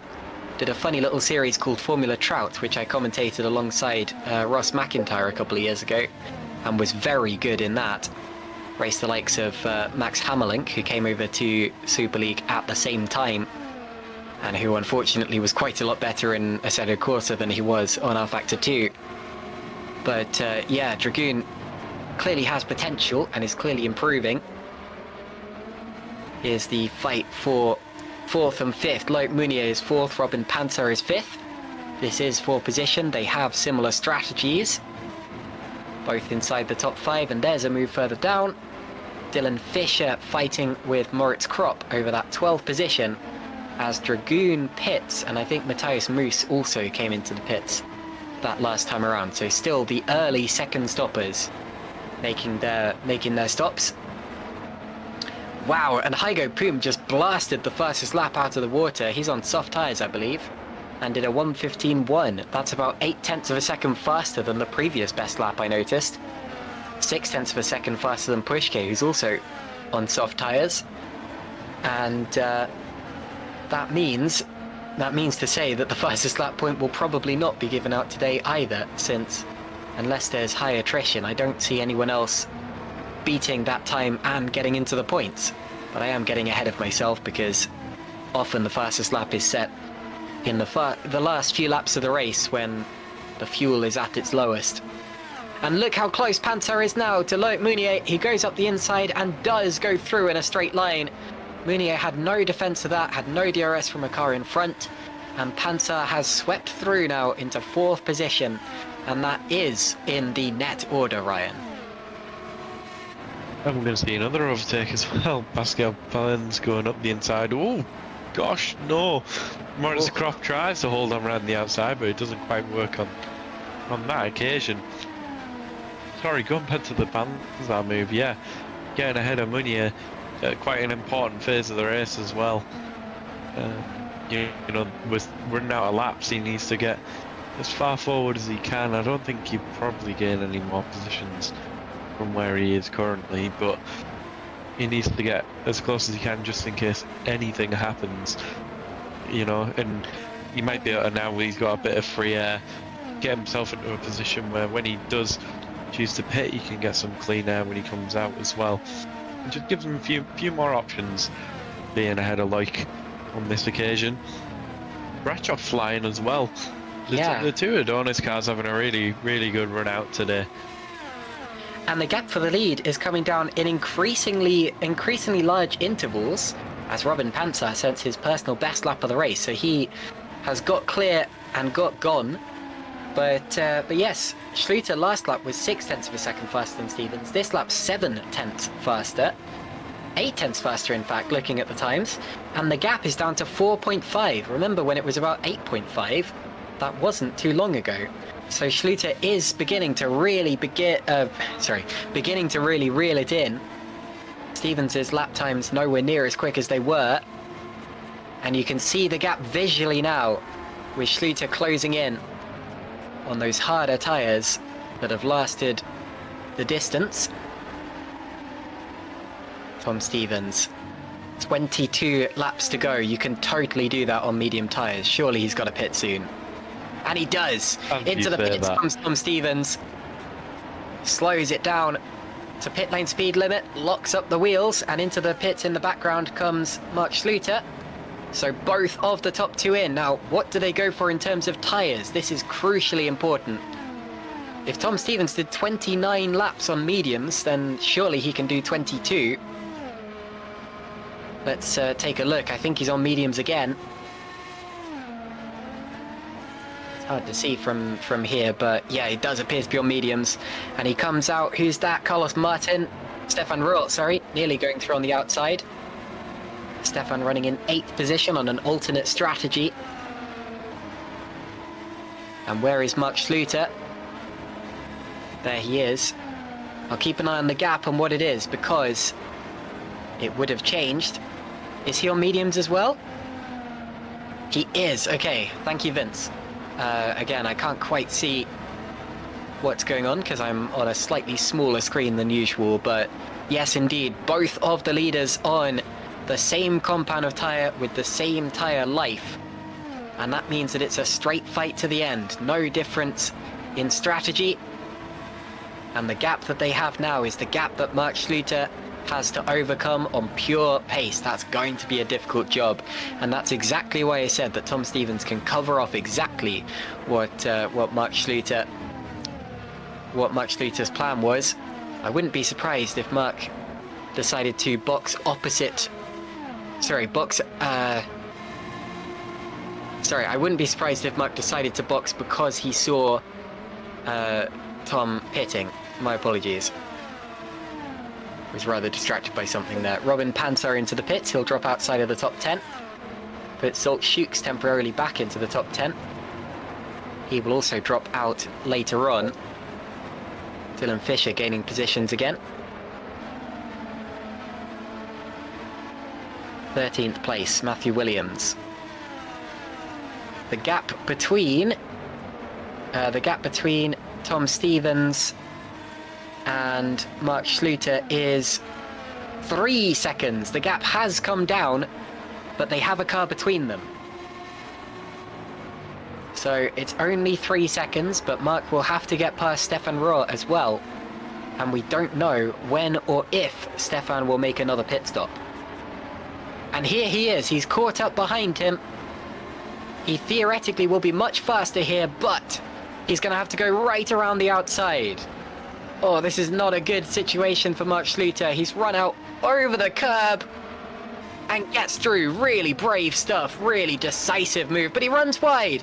He runs wide out the final turn, which will give him a really bad run. Rohr will go back through. This is costing Schluter so much time.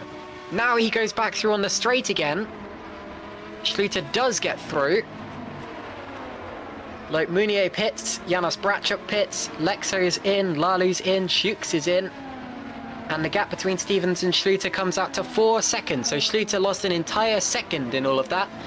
I wouldn't be surprised if that gap is still going to increase slightly on this lap due to the shift in momentum. It's not a disaster. He was gaining time before the stop, but that's definitely cost him there. Meanwhile, Jan Grankvist temporarily leads the race by 9.5 seconds over Carlos Martin. And it's very tight here. This is Moritz Kropp we're watching, fighting with Fournier, Panzer, Stepkovsky. Is Mounier in there as well? Yep, that's Mounier going to the outside. Mounier on the fresher tyres goes around the outside and makes it stick and keeps it off the curb. That's the important thing. Good move from Loic Mounier. Ducking out of the slipstream in the background is Matthias Moos. He goes through as well on Moritz Kropp. And Kropp is hung out to dry on the outside. He's bleeding time here. But Ryan, what an important move that was from Mark Schluter to get past Stefan Roth when he did. And Jan Grankvist is in the pits, so that means that Stevens and Schluter will go back through. There they go, you can see them up ahead. And that's Stefan Roth, who's also got through. So Carlos Martin leads the race now. But Martin still owes us a pit stop. Martin leads by 4.8 seconds over Stevens and Schluter. And then it's Roth and Grankvist, the top 5. Yeah, it was an important move, but equally it looks like he absolutely spanned the life out of his push to pass to make that happen. Obviously, the drivers want to save that up as much as they can for when it really matters. That clearly was an example of where it really mattered for him. You know, he needed to get the move done, but come later in the race, he might just miss them extra few seconds of push to pass. But there has been so many pitters in the last couple of laps. I'm interested to see what Grankvist can do. He's obviously on quite a few lap differential. And Loic Mounier has dropped out of the points, and that's because he's got a penalty for speeding in the pits. So Mounier has been back into the pits, an unnecessary third time. And that will cost him a great deal, because unfortunately, he has picked up a penalty. It's easy to do, especially since it is his GPVWC debut, so maybe he just got a little bit over-ambitious. But anyway, he's just got to pick himself up and run the rest of his race from there. Chris Shepherd in the pits as well. Yeah, what a shame for Loic Mounier. He's shown so much pace today. Reminds me of Jack West's debut earlier this season. So much pace, but just didn't quite get it hooked up. Just a little bit rough around the edges, and it ends up costing you a fairy tale result on your first race. Yeah, like made it quite a bit further through. Running at that kind of pace though, so credit to him. But you know, all it takes is a split second for everything to turn on its head, and it certainly has. And we see now Tom is chasing down our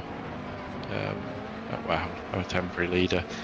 Obviously Martin was still expecting, likely, almost certainly going to stop. And Dylan Fisher pits, so it is indeed a 3-stop strategy for him. Yeah, which makes sense. Obviously, judging by when he pitted for his other 2 stops, we thought they were a bit early. And Jarl Tyen is also in the pits in the THR car. Meanwhile, when Tom Stevens catches Carlos Martin, he will have a job to pass him.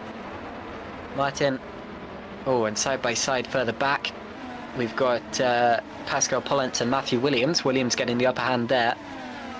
And Jan Grankvist sets a 1:14.4. That's only 2 seconds off of qualifying pace there. So Grankvist has come out on his medium tyres and chosen violence, I suppose. Violence on his virtual driver's neck, which will be hanging limp through the faster corners at that kind of speed. And he will be catching now Stevens and Schluter.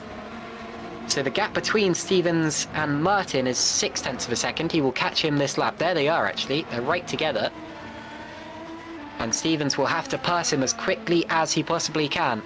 Although, as someone pointed out in the YouTube chat earlier, watching Stevens in traffic is magical because he gets through it so quickly. He's so decisive and so intelligent. Side by side further back, Janos Brachok and Daniel Stepkowski. Brachok P8. The gap between Stevens and Schluter, 3.5 seconds. Here's Dragoon and Shooks now fighting. Shooks around the outside. Great move. He'll have the inside for the next turn. And gets it turned in. So Shooks to 14th ahead of Dragoon, and now Matthew Williams gets involved as well on the exit. Oh, did he give him a little shove there? Looked like there was wheel-to-wheel contact. And now coming through as well is Pascal Pollent in the HRT.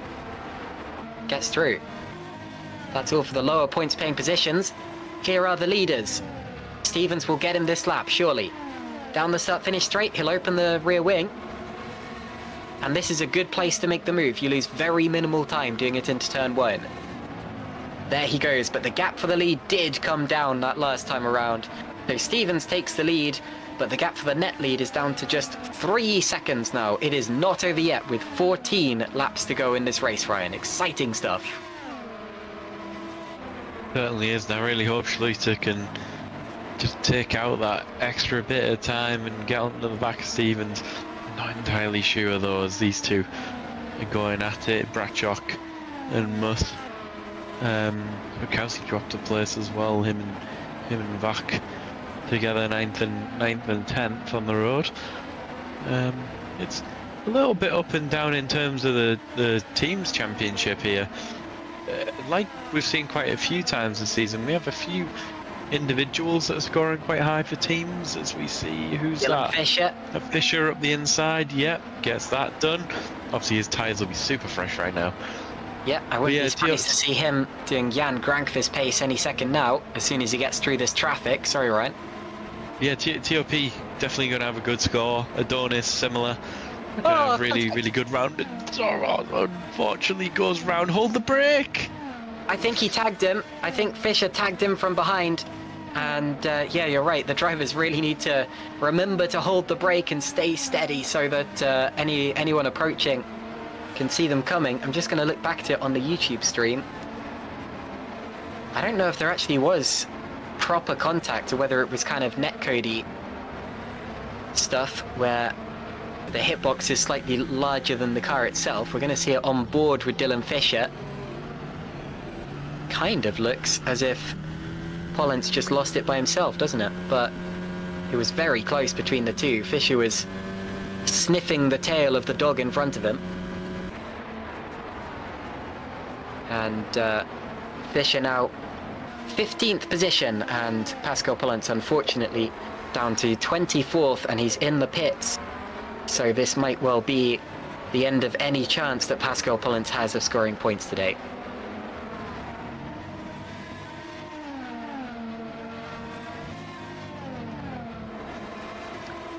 So 53 laps completed now.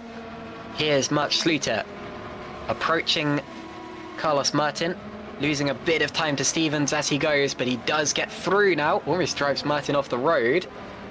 You have to think at this point Martin might actually be trying to stay out till the end of the race, which is ambitious, but if he was going to pit, he probably would have done it already.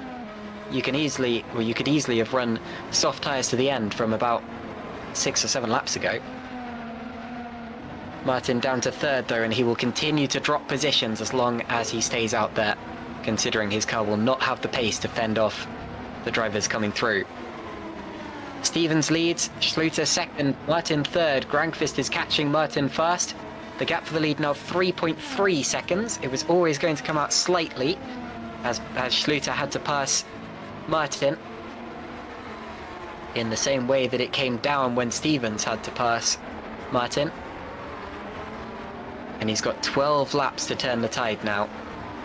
12 and a bit laps if you include the one that we're on now, Ryan. Yeah, we are really pushing into the latter stage of this race now. What can Schluter do? I'm not entirely confident he'll catch, but might just have a little bit. Oh, but a great lap! The tank. Great lap from Mark Schluter, 1:15.0. That's probably the fastest time we've seen.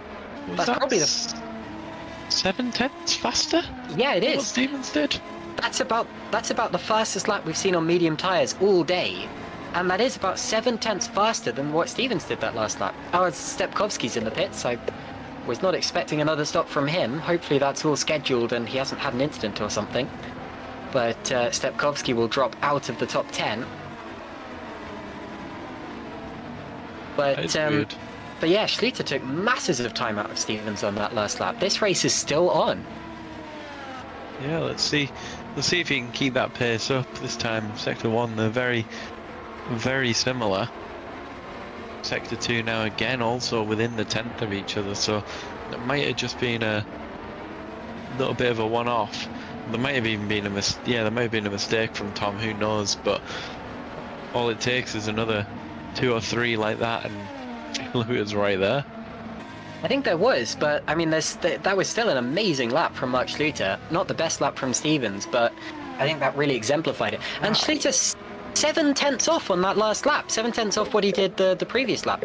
How did he do that over one lap? Did he just like dump his push to pass? You know, maybe all of it in one DRS. True, but that's crazy. Meanwhile, Grankvist has passed Carlos Martin, so the top three are as we expect them to finish, with Stevens in the lead, Schluter second and Grankvist third. If they're going to change that, they will have to do it on the road, but this is the net order now. Martin down into fourth place. He did a good job to stay in the top three for as long as he did, but he was never going to be able to stay there. Now the question is, can he maintain fourth position over Robin Panzer, who is 10 seconds back? Bit of a change of place further down the order, I think I just saw, but it updated too quickly. Oh yep, Jarl Tynes up to 16th, ahead of Jan Dragoon. He still stands a chance of salvaging a point for that second tier char car. And there is the fight between Dragoon and Krop. And fastest lap once again set by Pascal Pollens, 14.202. These fastest laps today really are qualifying pace. I bet they're lap records, at least race lap records. I can't exactly find anything about that, and of course, considering the track changed recently, that's not really saying too much. But anyway, Pascal Pollens down in 24th position. Did Chris Shepherd retire from the race? No, he's still in the pits. I swear he was in the pits a couple laps ago as well, so this could be the end of the race for Chris Shepherd, I'm afraid to say. But anyway, 24 cars at least still remaining in the race, and there's a yellow flag out there somewhere, and Fabian Ballet is dropping down the order. I think Ballet just lost a couple of places. There's his teammate, Jan Dragoon, still fighting with Moritz Krop. And there is Fabian Ballet, still with his wings attached. I may have called it as the wrong driver, but I think he lost a couple of places on that last lap, so there is a good chance he made a mistake. The gap between the leaders that last time around was 2/10 in the favour of Mark Schluter. That's the gap between the leaders' laps anyway, so Schluter did gain. Oh god, my timing screen changes every time I look at it. That's bizarre. They've just updated the laps twice. But anyway, I think the last time around Stevens was actually slightly quicker than Schluter, so it's actually begun to stay relatively steady now. But you never know, if Schluter can pull out some more of those magical laps that he set before, or if Stevens makes a mistake or anything like that. And there, oh, contact! Bratchok and Ruhl. And that was Bratchok passing Ruhl, being on a different strategy to him. Ruhl has stayed out there on a one-stop strategy, just as Carlos Martin has. The TOP Esports doing it differently, but there was contact between the two of them that last time around. They seem to have got away with it relatively well. Dylan Fisher up into 13th place as we talk, but I think he just ran through the escape road as well, unless I'm very much mistaken. It's all getting a little feisty in the late stage to this race. And I'm just looking back at the... Oh no, he was within the white lines. He was just taking a very different line to Matthew Williams to try to get some more air over those wings of that AKA Hero car. And we're going to see a replay now. And this is Fabian Ballet. Was he... Sorry, Stephen Lexo. Lexo going up into 10th place. Oh, spins it. Oh dear. Well, he's still running 10th, so hasn't lost too much. Rejoins the road. I barely mentioned Lexo in this one, but he's actually doing a great job in 10th position. Remember, that TX3 team is still a brand new team this year. And who was that retiring? Pascal Pollens. So Pollens, satisfied with scoring the fastest lap, unfortunately has decided to pull out of the race. So we've got 23 cars remaining. But yeah, Stephen Lexo is running 10th. He was on a... It's not like he's gone for a significantly alternate strategy to his opponents. He's done a two-stop, but has just slowly worked his way up into 10th position. It's been a couple of years since his last Super League race. He last raced in 2022. Did 4 races that year and a one-off race for YTF1 in 2019, because who didn't race for YTF1 in 2019? And today for TX3, he's driving what I would say is probably his best Super League race to this day. Although, judging by the spin he just had, not entirely unflappable.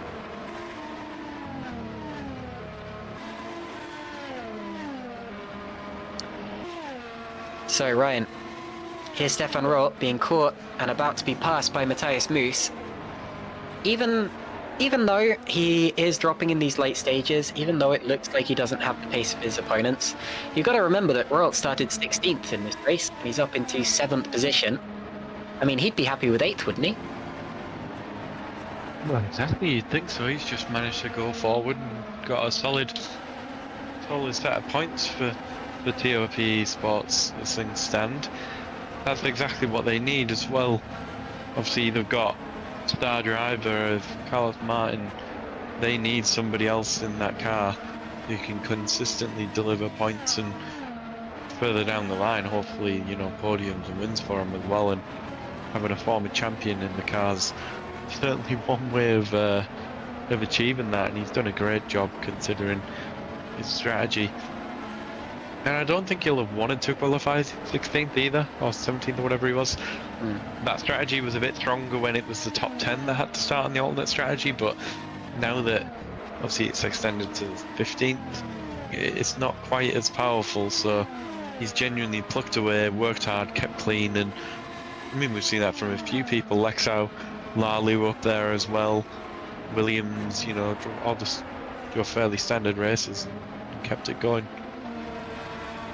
Pretty much the same lap between all 3 of the top 3 drivers in this race that last time around. They're still pulling away from Carlos Martin in 4th place. And this is the battle for 7th between Roth and Moos. Roth doing a good job to hold him off this late into this race. His tyres are absolutely ancient. He's been on the set that he's on now for 37 laps on a very high tyre wear circuit. But Matthias Moos knows that he doesn't have to get past him right now. Just needs to get past him before the end of the race. I've noticed that Moritz Kropp has been into the pits for soft tyres as well, so that will be an attempt at fastest lap, which I imagine he will probably take, judging by the pace he's shown so far in this race. And again, Pascal Pollentz's lap was very, very quick, so who knows. Out of the final turn yet again go Roth and Moos. Moos will open the DRS, but will not be quite close enough, I don't think, to get past Stefan Roth this last time around. Luckily for Stefan, his race has got much further than it did in Shanghai, and he's actually been able to show his ability in this race, not that it was ever in doubt. A 2021 Super League champion who won it on the last lap of the last race of that particular season, at Brazil no less, so it was very much a repeat of 2008 Formula 1. And he was absolutely over the moon on that occasion. Has not won a race since though, unless I'm very much mistaken. Actually, did he win? Oh yeah, he won 2 races in 2022, my apologies. Won Silverstone in Hungary. But was unable to score a victory last season. Best result of 3rd in Japan, running in P7 in just his 2nd race of the year. We're on lap 63 out of 66, so 4 laps including this one to go. The gap for the lead is down to 2 seconds now between Stevens and Schluter. If Schluter can get within DRS range of Stevens, then that will set us up with a thrilling final lap, but it is certainly not guaranteed. Jan Granqvist is running 3rd, and there's the move, and Moos does get 7th now, away from Stefan Roth. It was always likely to happen, and that means to say that that's probably where Roth will finish this race. He's got 8 seconds advantage over Tomasz Vogt behind, but I think that he can be proud of 8th position, even if he wasn't able to hang on to Bratschock or Moos, who have got through. Talking of Bratschock, by the way, this will be a strong result for Adonis. They've got their cars 5th and 6th in this one. And I think any team would take that on a day like today. And a good race also for Stacks, because Zolt Shukes is currently running in 14th place, and that would be their first points of the season. If he was to finish there, you get 2 points for 14th place. And I'm sure that they would be over the moon at that if he is to bring it home. He's still fighting very hard though with Geoffrey Fournier, who is in 15th.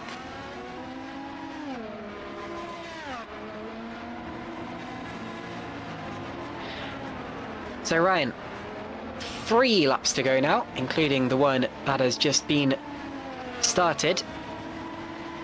And hasn't been a classic of a Grand Prix, but it has just been kind of simmering away in the background.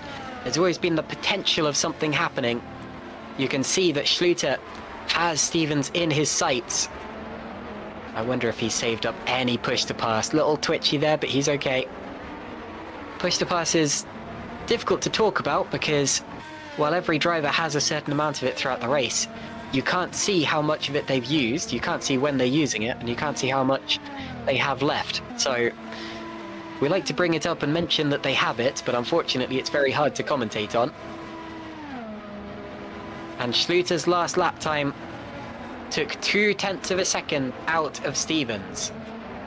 I don't know why the live timing screen suggests that he was 0.8 down. I think someone must have had an invalidated lap, because I was watching the actual gap between the two of them, and it came down by 0.2.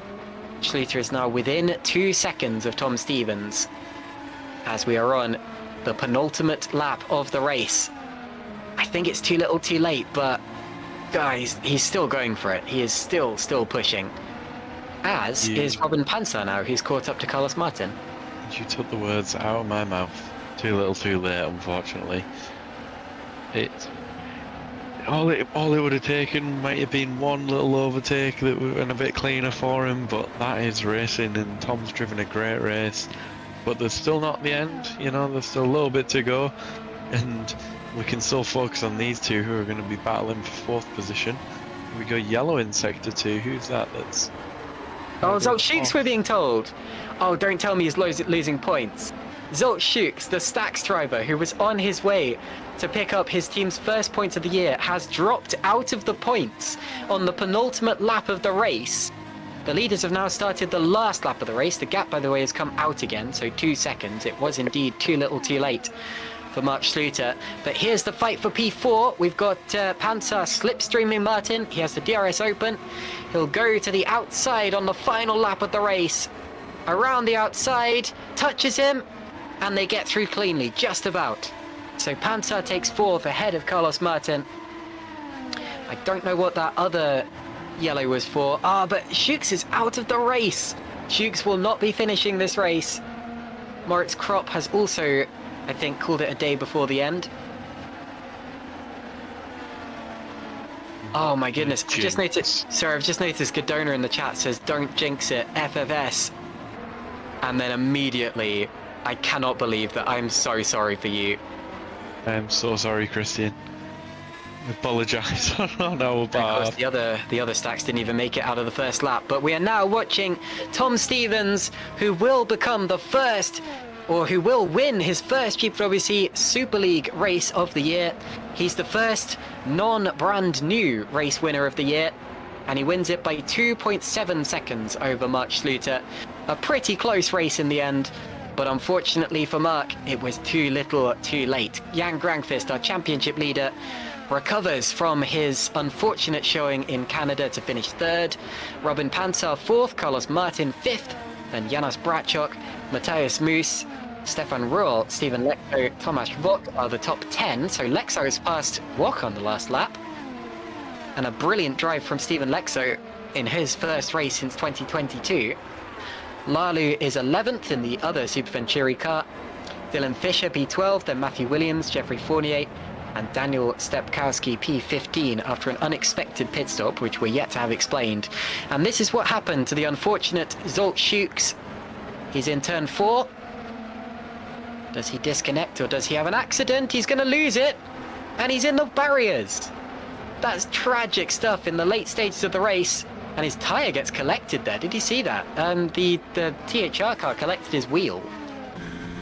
But anyway, didn't matter in the end. None of the THR cars, neither of the THR cars lost any positions. And there's the twitch that led to a massive impact into the barriers. And I've just noticed that Godona has sent me a couple of messages on Discord, and I daren't open them right now. I'm rather... Oh, he says, I blame you, you jinxed it, and then a tongue sticking out face. Again, I'm so sorry, but... Oh, that's racing, I'm afraid. And, anyway, we await the final results of this race. A relatively tense one, not an absolute classic, but there are the results. Tom Stevens takes the victory by 2.7 seconds over Mark Schluter. Jan Grankvist third, then Robin Pansar, Carlos Martin, Janos Brachok, Matthias Moos, Stefan Rohr, Stephen Lexo, Tomasz Vok, Jakub Kalalu, Dylan Fisher, Matthew Williams, Jeffrey Fournier, and Daniel Stepkowski, P15. Then missing out on points were Jarl Tyen in the second THR. He gave it a good shot, but unfortunately came up short. Jan Dragoon was P17, then Hygo Poom, Fabian Ballet, and Loic Mounier. Also classified will be Philip Pushke, Zolt Schukes, and Moritz Kropp, although I don't think Schukes or Kropp, well, I know Schukes and Kropp didn't cross the line. And also retiring from the race were Pascal Pollens, Chris Shepard, Mike Quint, Frank Hamming, Janssen Bintz, and Istvan Singal. So, a dramatic end to the race for a number of drivers. But there will be others who will be over the moon with that one. And hopefully in a few seconds we can talk to some of them. There you see the Super League calendar. We are now nearly halfway through the year. The next round will be in Austria, which will be the halfway point. And then we continue our European season by going to Britain, Germany, Belgium, Italy. And then ending the season with 4 flyaway rounds. And we're now going to say a quick goodbye to Ryan Elliott. I hear you have to duck off before the interview, so thank you very much for joining me today, Ryan. I hope you enjoyed this one and enjoyed being back, and I hope you're looking forward to Austria as much as I am. Do you have a few final words about today's racing action? Yes, unfortunately, I'm on delivery duty tonight of the tablets for my nana, so I have to pop off very quickly and drop them off. But yeah, another good one. Super League never disappoints, and I cannot wait to be back in 2 weeks. Well done to everybody today, and thank you for providing not just myself and Caitlin, and obviously Vincent on cams, a great race, but obviously for all our viewers in YouTube as well. So thank you very much, and I'll see you all in 2 weeks' time. Thank you very much, Ryan, and also thank you to Vincent Gutt, our broadcaster, for this stream. But before we say our goodbyes, we do have interviews to conduct. Now, we can't yet speak to the race leader, as is tradition, but we can speak to our second place finisher, who gave it his all, Mark Schluter. Mark, are you there? Yeah. Fantastic stuff. Now, I've been saying all year you are going from strength to strength, and that's 3 podiums on the bounce now, Mark. How are you feeling about that one? Well, as I said earlier or after Imola, if I would have guessed that after the first 2 races, then I would have said they're crazy. But it's still amazing how we bounced back now. Still good that we got ahead of Jan. A bit of a shame that we didn't quite get Tom in the end. Maybe a bit. It's quite like last year where I also lost out to Tom here, but it is what it is. Well, I tell you what, I noticed some quite dramatic lap times towards the end of the race as you were catching Tom Stevens up, but within 3 seconds in the end. But there was one lap where you gained 7 tenths on him. Did you just dump the push the past or what? No, I had DRS from Carlos that gained me like 6 to 7 tenths on the main trail alone. I did not know it was that effective. That's incredible. Even so, a very good race from you in the end, and quite a hard-fought one. But you clearly had the pace from the beginning. We could tell that in qualifying. Were you expecting to be on pole today?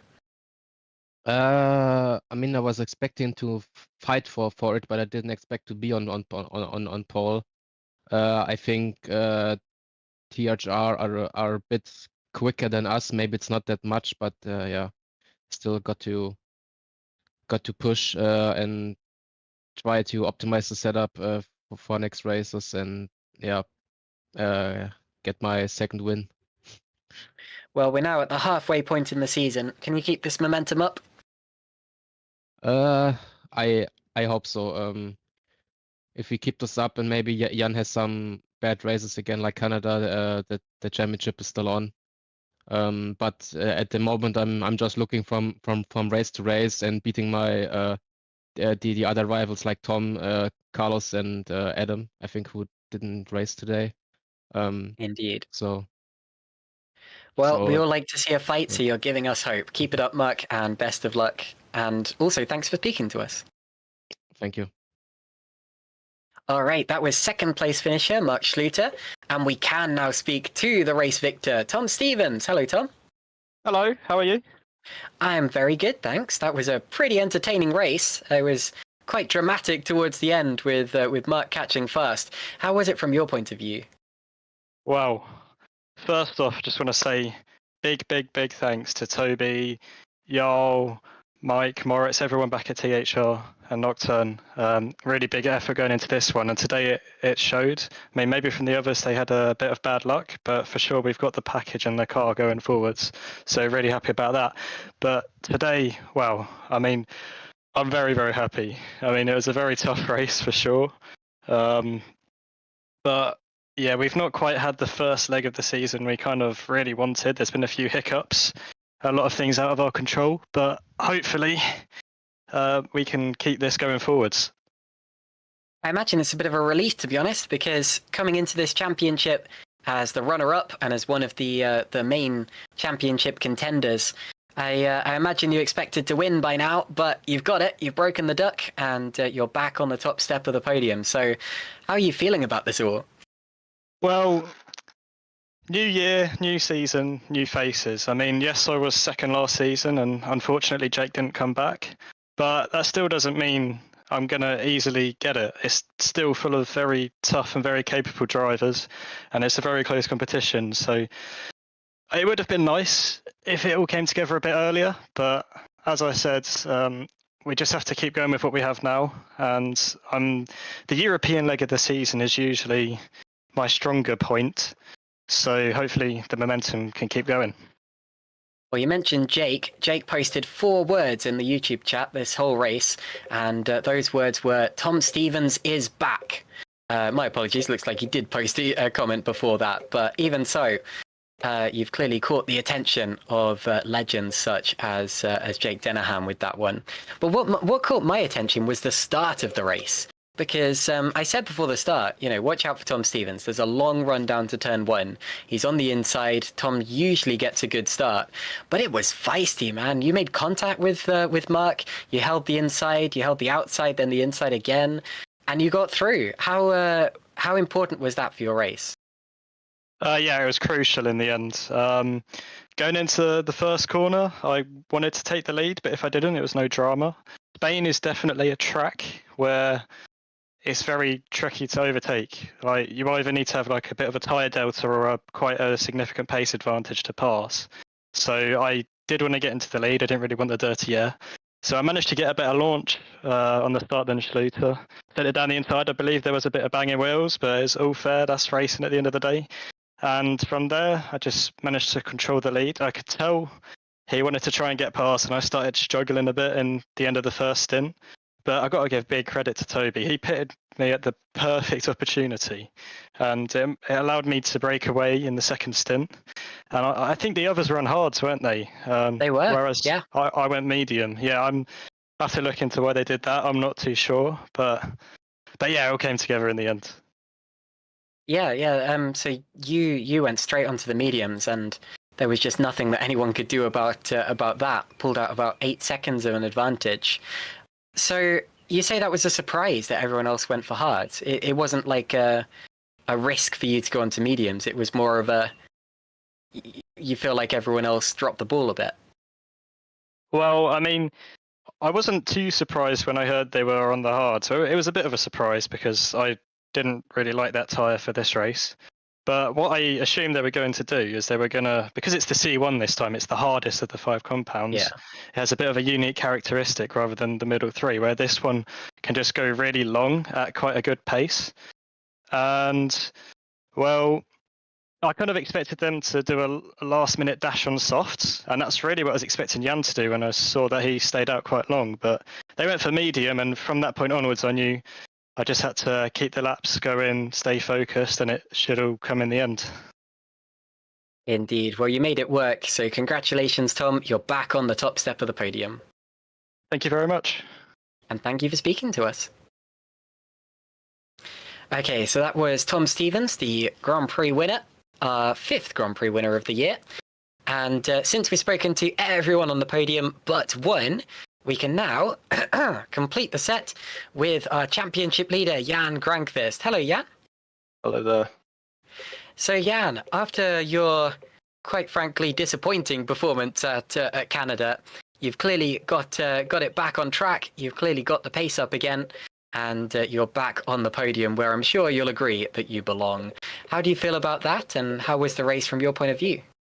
Yeah, it was quite decent. Again, pretty straightforward race. Nothing too strange happened to me, really. I was just a bit caught up in the traffic, a bit more than Mark and Tom during the stints.